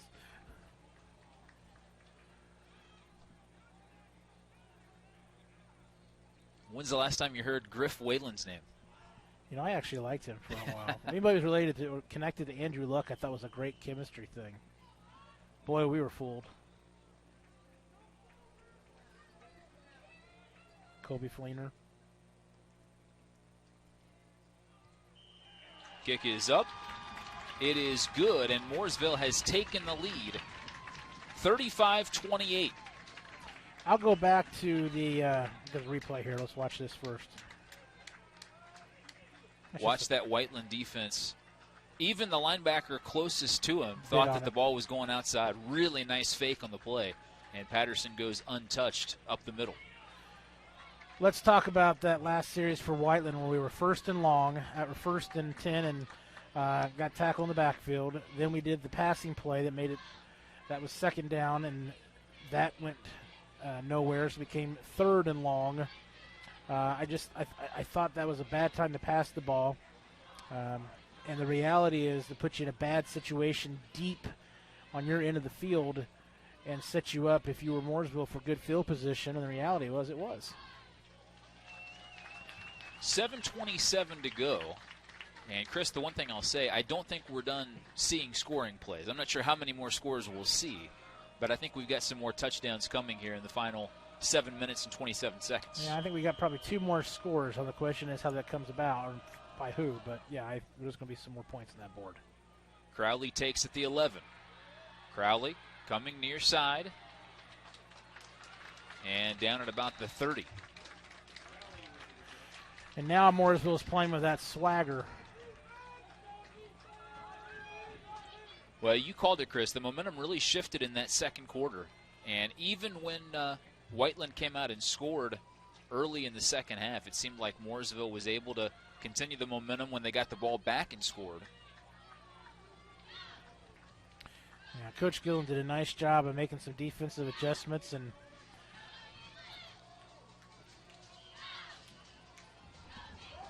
Again, you got two head coaches who have coached for a combined 72 years, so a lot of experience on both sidelines.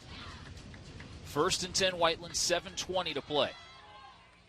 Valentine driving forward, now knocked backwards, but a gain of 5 or 6 on the play. Just got to keep doing that. Stay away from 92, Tommy O'Connor. Either go to the middle or go to the right.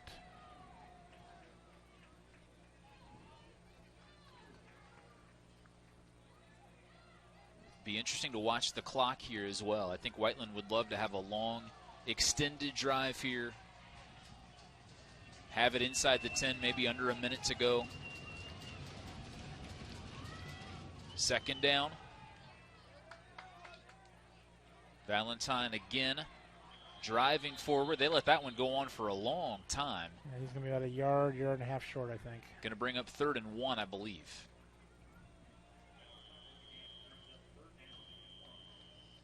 And an injured Mooresville player. He gets back to his feet. It's a big boy. He's going back down now.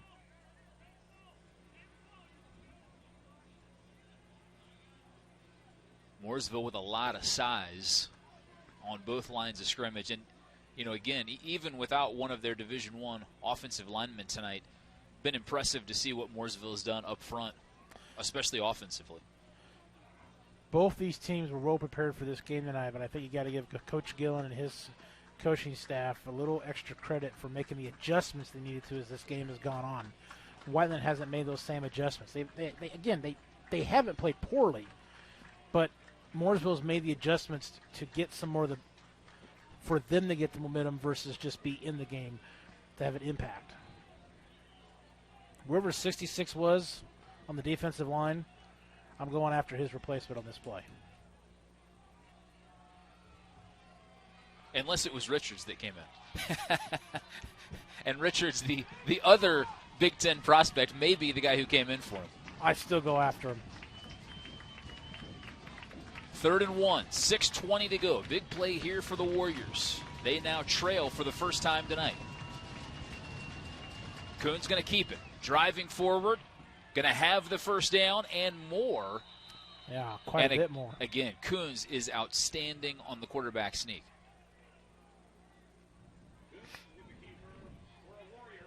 We've talked about this on a couple of our broadcasts, but it's interesting how certain quarterbacks just have a knack for it, and he certainly does. Yes, he does. Another look. Watch the pile just drive forward, the sea of blue. First down, Whiteland. Clock now at 5:50 and ticking here in the 4th quarter. Whiteland down by 7. Murray. Very patient run. Murray now breaks it. Murray driving forward. Flag flies at the end. That may be a face mask. So that should be a face mask and trying to take him down.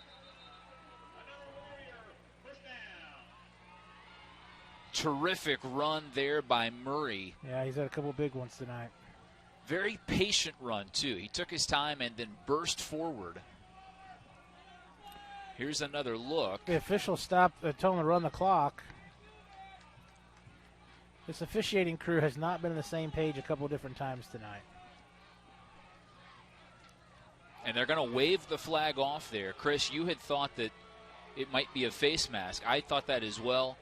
You also had to wonder if maybe they were aiding the runner there at the end as the pile was driving forward. But they waved the flag off, and with 5:26 to go, it's first down Whiteland at the Mooresville 37. It seems like that aiding the runner play has kind of disappeared in terms of being a penalty. Maybe I'm wrong. I haven't seen it called forever. But you're right. Technically, it probably was. Valentine up the middle. Driving forward. Again, look at those legs moving forward after contact. And that's going to be close to another Whiteland first down. Good response here by Whiteland. Now you got to punch it in. You're not settling for a field goal on this one. Going to bring up 2nd and short here. 5 minutes to play. Whiteland in their opener against Columbus East was in a close game, and one of the things in the 4th quarter was just how hard the Whiteland backs ran the ball on those final drives. Looking similarly here. Yeah, good comparison. 2nd and 1. Crowley Cuts it up the field. Crowley driving forward, protecting the football. And down at about the 20, the chains will move for Whiteland.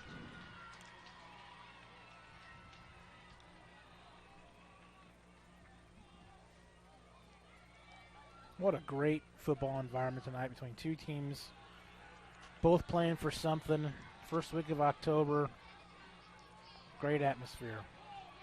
4:30 to play. 1st and 10 Warriors. Ball sits on the Mooresville 19. Handoff Valentine. Valentine still on his feet. Gets down to about the 13. They're saying he fumbled it? Mooresville's trying to say that, but Valentine has it.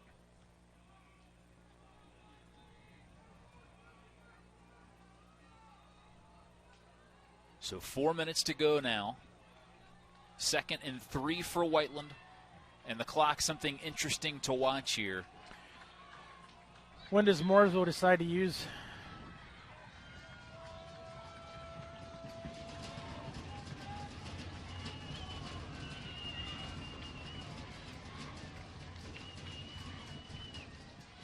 Handoff Valentine. Valentine inside the 10, backing his way forward. Going to come down at about the 5-yard line. 3:30 to play. Whiteland going to have it 1st and goal. And Chris, one of the questions you have to ask here is if you score, do you go for 2? No. I would. You're on your field. Take your chance, go into overtime. That's my opinion.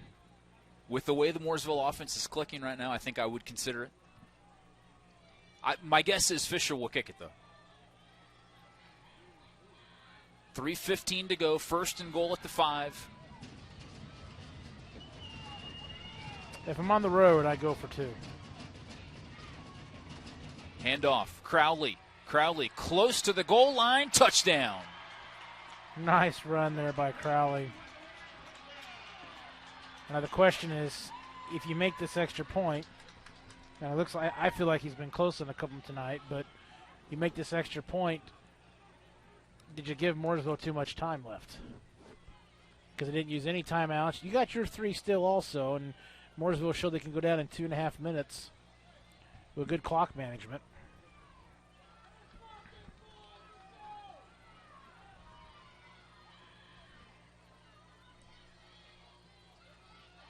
DeWalt. Kick is up. It's good. And we've got a tie ball game. 3:05 to go. This contest has lived up to what we thought it would be. Whiteland played a terrific first quarter. Mooresville came storming back in the second quarter. A Whiteland turnover led to Mooresville taking the lead, but Whiteland comes right back down the field and scores. Yeah, the word for that drive is determination by the running backs for Whiteland. They just did a great job of finding a couple extra yards on each play, and I tell you what, I hope Whiteland's defense decides to not be as porous in the passing defense this series that they were last one, because they struggled. There's no else to say it. Whiteland prepares to kick it off. Whiteland forced Mooresville to punt once in the first quarter. They also ended a Mooresville drive with a turnover on downs. Mooresville stopped Whiteland once, and Whiteland fumbled once.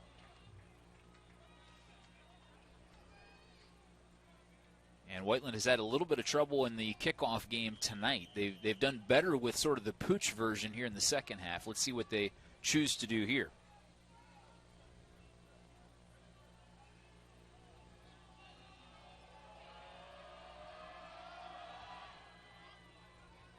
And they'll try something similarly. And taken down at about the 30-yard line. So 2:59 to play. Tie ball game. Mooresville ball. And there is a penalty. To me, this is either going to be what? It's got to be a block in the back, or it's got to be somebody going out of bounds and come back in. Holding. That was a quick hold in a short amount of time. They had the ball. That is a painful penalty for Mooresville. I'm surprised there's not more uproar from the Mooresville fans being at Whiteland saying that wasn't a homer call, which it's not. They knew how the officials were hired for mid-state conference games. Everybody would understand how that's done, but still.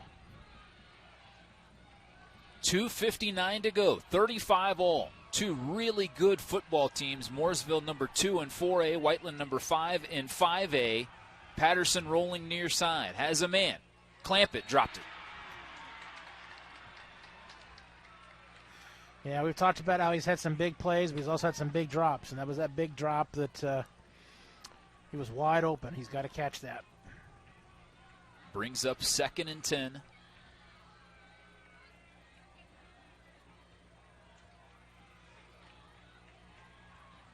.254 to go. Tie game. If I'm Mooresville, though, I'm still picking on number 16, Quinn Woolrick. I'm being honest with you. Patterson rolling near side. Under pressure, fires. Stevenson went down to make the catch, and he made it right at the first down marker. So the clock will stop until it gets to the line of scrimmage and then get the ball set. The chains moved.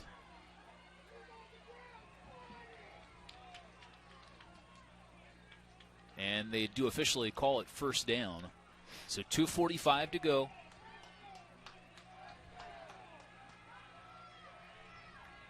First and 10 here for Mooresville. Handoff Green, and a terrific play by Plummer. Yeah, you nailed it. Donovan Plummer did a great job of just getting there and blowing that up from the very beginning. He has not been as disruptive tonight as sometimes we have seen him, but a big play there, and it brings up 2nd and 11 for Mooresville. Best offensive line we've seen this year, though. I think that's the big difference. Agree. Yeah, Mooresville terrific up front. Patterson fakes the handoff, steps up, open. Throwing over the middle. Brimage makes the catch, and finally brought down at the 45. I really thought that Patterson was just going to keep it and run. He was wide open, but a great job by him finding Brimage down the field and getting it to him. I mean, that was on a rope also. The chains move here for Mooresville. Ball sits at their own 46, 1:45 to go. Handoff Green off the left tackle, a little bit of room, crosses midfield. Hughes in on the tackle there for Whiteland, Maldonado as well, and going to bring up 2nd and 4.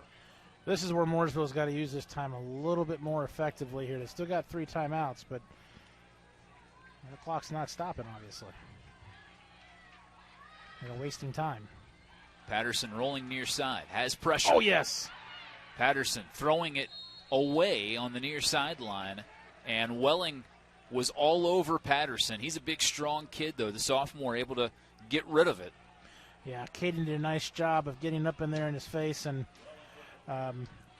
knocking him shoulder pads and forcing throw.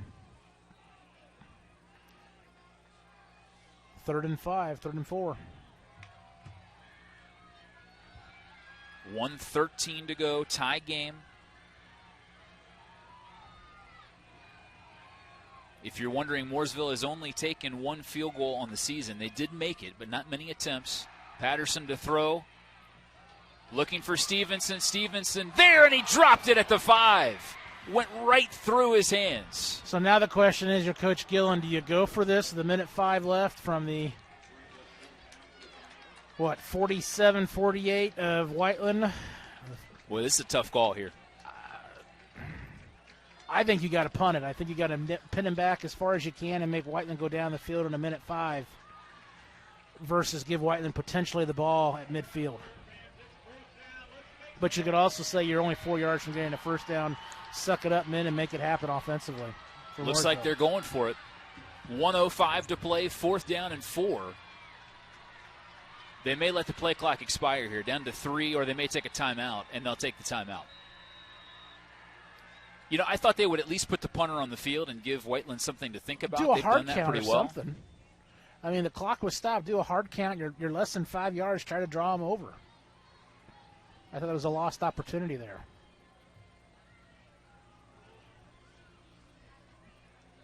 Whiteland Warrior football on the Warrior Beat Sports Network is brought to you by Johnson County Axe Throwing. Located just 4 minutes north of Whiteland Community High School on US 31, Johnson County Axe Throwing is safe and fun for the whole family. Join them for your next party or join one of their seasonal leagues.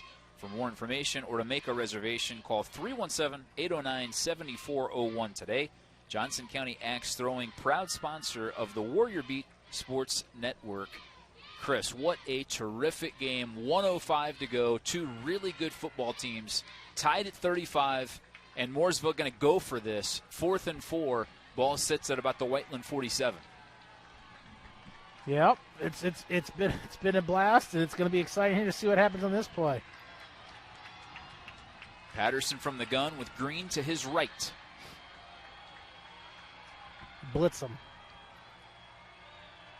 I'm surprised Max Sullivan's not in blitzing.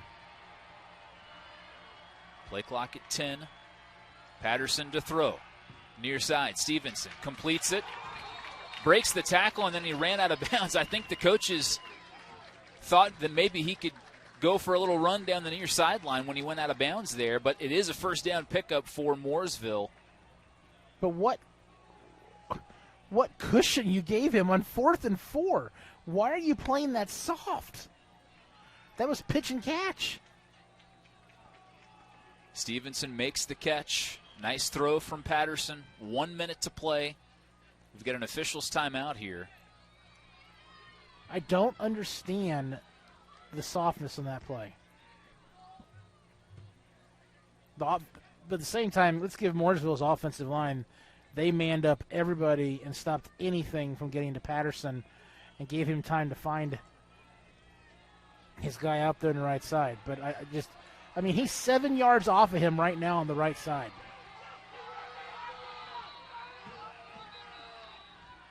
We have had clock problems here tonight in Whiteland, that's for sure. So the clock sits at 50 seconds right now. The officials conferring. The Mooresville fans were not pleased. Heck, if I'm Mooresville, I wanted to run as much as you can.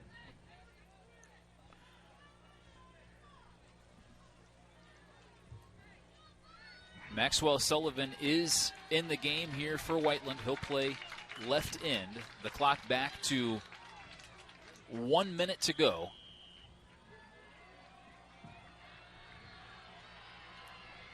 Patterson by himself in the gun. Wants to run. Driving the pile forward and picks up 2 or 3 on the play.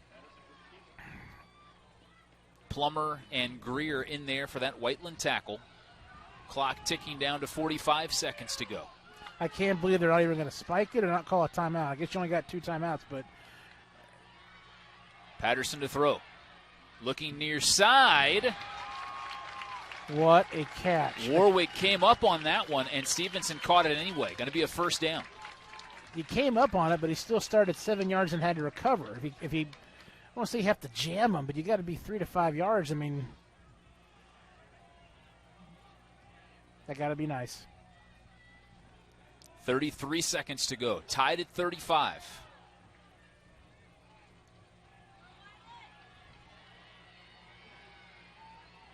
Good clock management as a whole.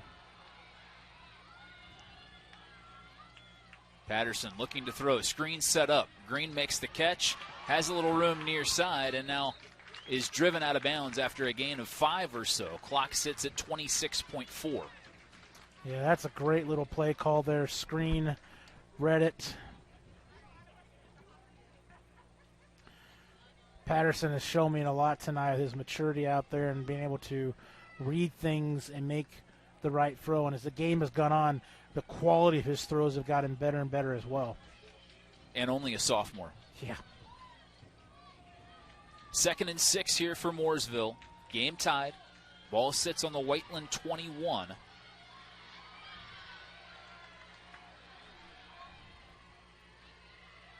They fake to Brimage. Patterson keeps. Wanted to get out of bounds. Hughes will pull him down, I think, inbounds. Gosh, the clock keeps running. Going to take a timeout. And the reason it kept running, if I would earn my salary, is because it didn't go out of bounds. I thought it had gone out of bounds.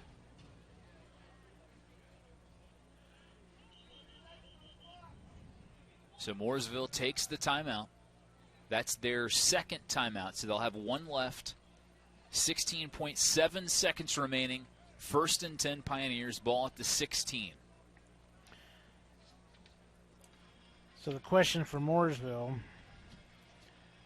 is how many field goals have they attempted this year? They're 1 of 1. And the distance of that one-on-one, which 20 yards, I believe, was the distance. Well, we're at 33 right now. So unless you're Blankenship for the Colts, you call it a chip shot.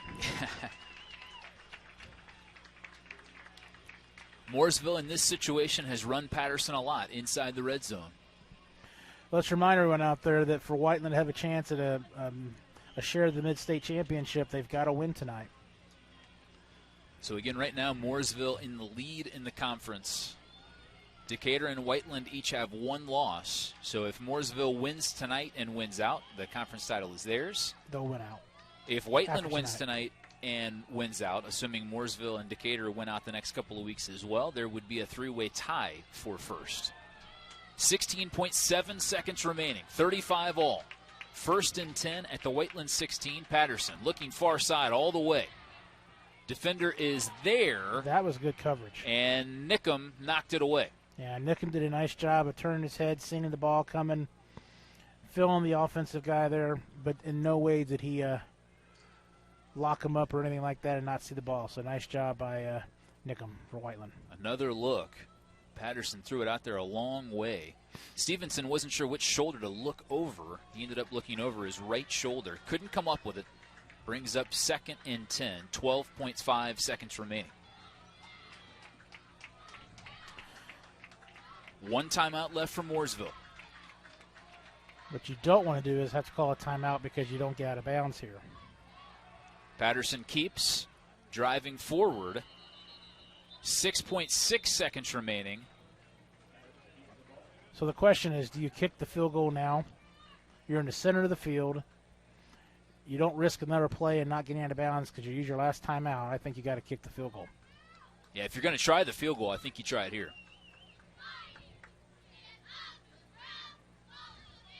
And it looks like the kicker is out on the field, at least discussing this. So this is Brock Bodell. He's 1 of 1 for field goals on the year. And if you're Bodell and you have the Mooresville, one of the assistant coaches talking to you right now, what are you saying to Bodell? Are you just talking to him in general to kind of make him forget about the situation at that time? Or are you talking about watch such? I don't know. I mean, place kickers in this situation, to me, have as much stress as anyone in any sport. And sometimes I think we ridicule what they do because there's so much composure has to come here, so credit to them. Stevenson will hold. Bodell to try it. Going to be a 31-yard attempt from the center of the field.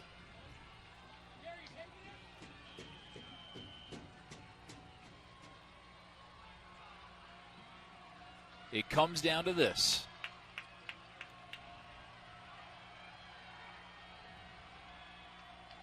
Snap is good. It's on its way. Plenty of distance. It's no good.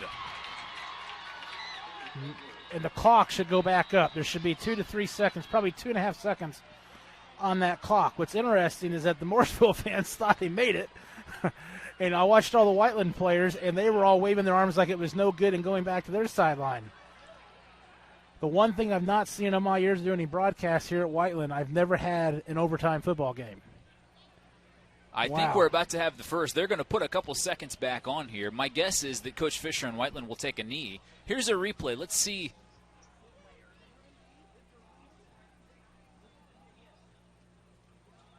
And I think it was just wide left. Can we see that again? We'll see if we can back it up. And also, I'm not sure what the clock did there on that play. So if you look at the ball, you see the ball go behind the upright here. Watch right here. The ball's hit. It goes behind it. The yellow stays yellow. The ball disappears. So they put 2.3 seconds on the clock. my guess is Whiteland takes a knee here and we head to overtime. It looks like that's what they're lined up in. Yeah, the non-victory formation this time. Wow. So Coons takes a knee, and we are headed to overtime. Mooresville misses a 31-yard field goal attempt that would have won it. And now we head to overtime. Been an awfully good game, and we're going to get a little bit more action here. The overtime rule is in high school are that you get the ball from the 10-yard line. Both teams get a chance to score. If you hold the first team from scoring at all, field goal wins it for you. It's too bad the NFL cannot adopt this rule the college uses or something.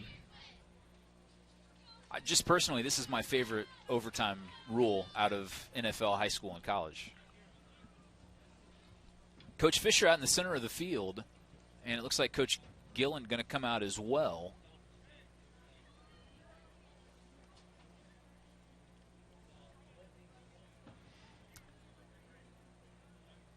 So a short discussion here. I'm not sure exactly what. It's two buddies going after each other.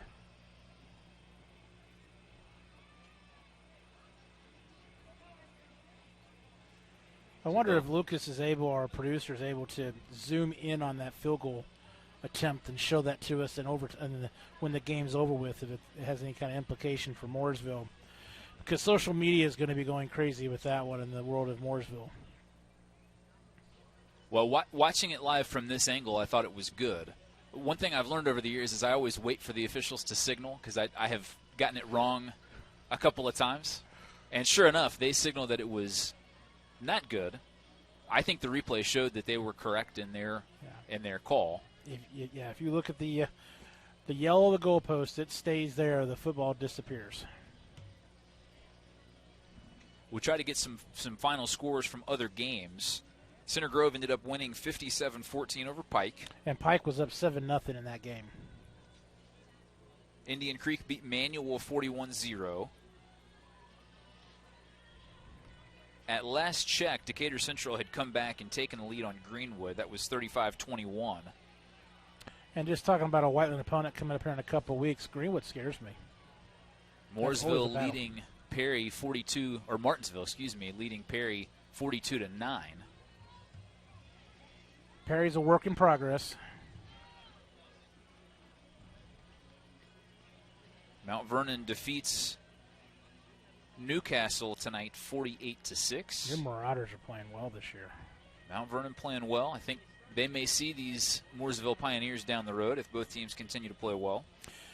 And speaking of Marauder, Patrick Mallory, any score on how Lawrence North's doing against Warren tonight? I have not seen that score yet. I do have a Chittard-Merrillville update. Chittard is leading that game 31-14. So the 3A number 1 team in the state looks like they're on their way to defeating a 6A top 5 team, although the game's still in the third quarter. That just shows you how much a disparity there is, even from a Center Grove. It's number 1 in 6A into the north. I'm watching the replay here from Kyle Neddenrip's Twitter of that last field goal as well. He has it obviously from the other side of the field. Does he say controversial call? He just says that the field goal attempt misses, which I think is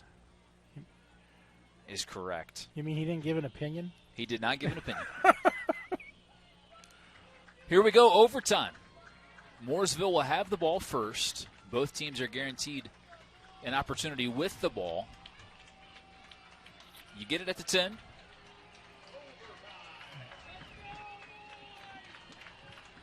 And you got to watch out for Patterson running the football. They have liked to do that when they've been in this position all night.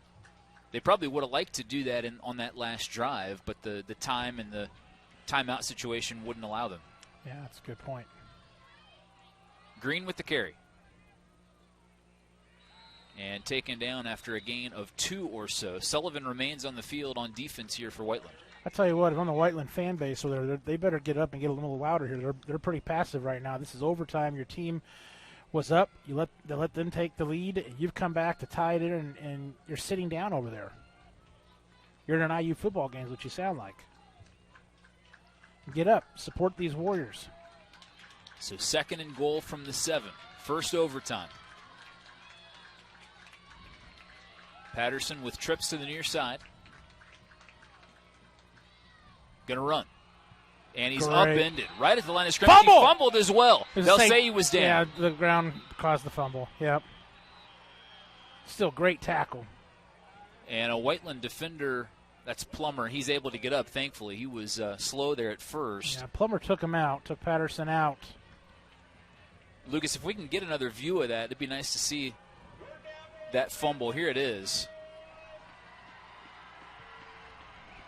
So there's Patterson, upended. Good call. And it was a good call, I think. Couldn't really see whether the ball was coming out at all, but certainly he came down hard. And it's 3rd and goal from the 7. Patterson going to throw. Looking near side of the end zone. Stevenson, incomplete. Really nice job of coverage there by the Whiteland defender. I think that was Warwick. It was Warwick. He did a really nice job on that play. I've given him a hard time a couple of times tonight, but he was right there. He saw the ball. He closed out, got his hand in there, and took it away. Nice job by Warwick. So Mooresville goes for the field goal now. Yeah, it looks like they're going to try the field goal. Now, this is a different kicker.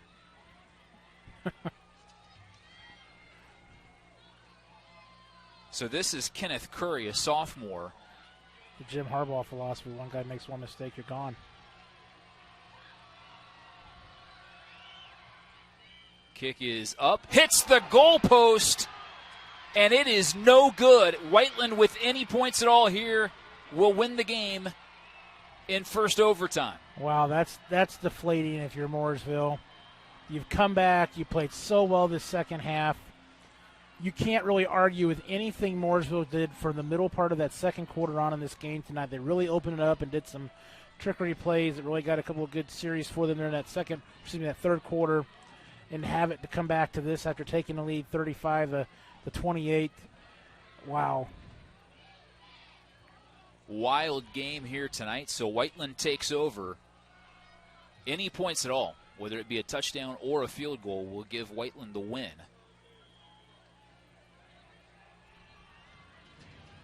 Obviously, the biggest key right now, trying not to be Mr. Obvious, is just take care of the ball.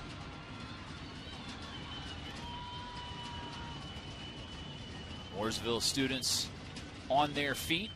Valentine got down to about the 6 or so. Yeah. Brings up 2nd and goal.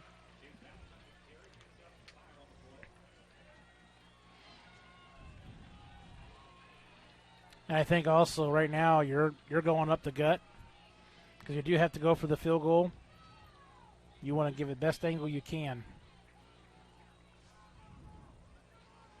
Let's see if they give Crowley a carry here.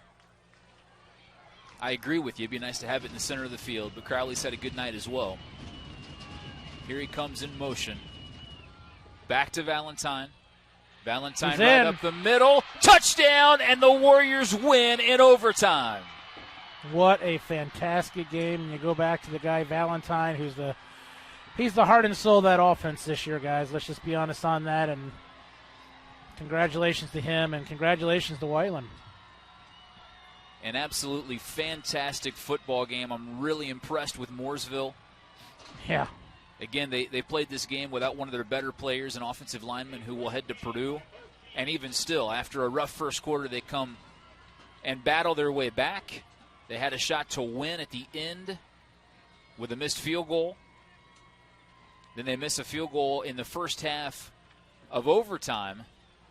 And Whiteland comes back, and Chase Valentine gets into the end zone, and the Warriors going to get the win. Whiteland on the season now moves to 6-1. Mooresville drops to 6-1. And if Whiteland wins out, they will have no worse than a share of the Mid-State Conference title. What a game. We'll take a break, come back with a short post-game show. This is Whiteland football on the Warrior Beat Sports Network.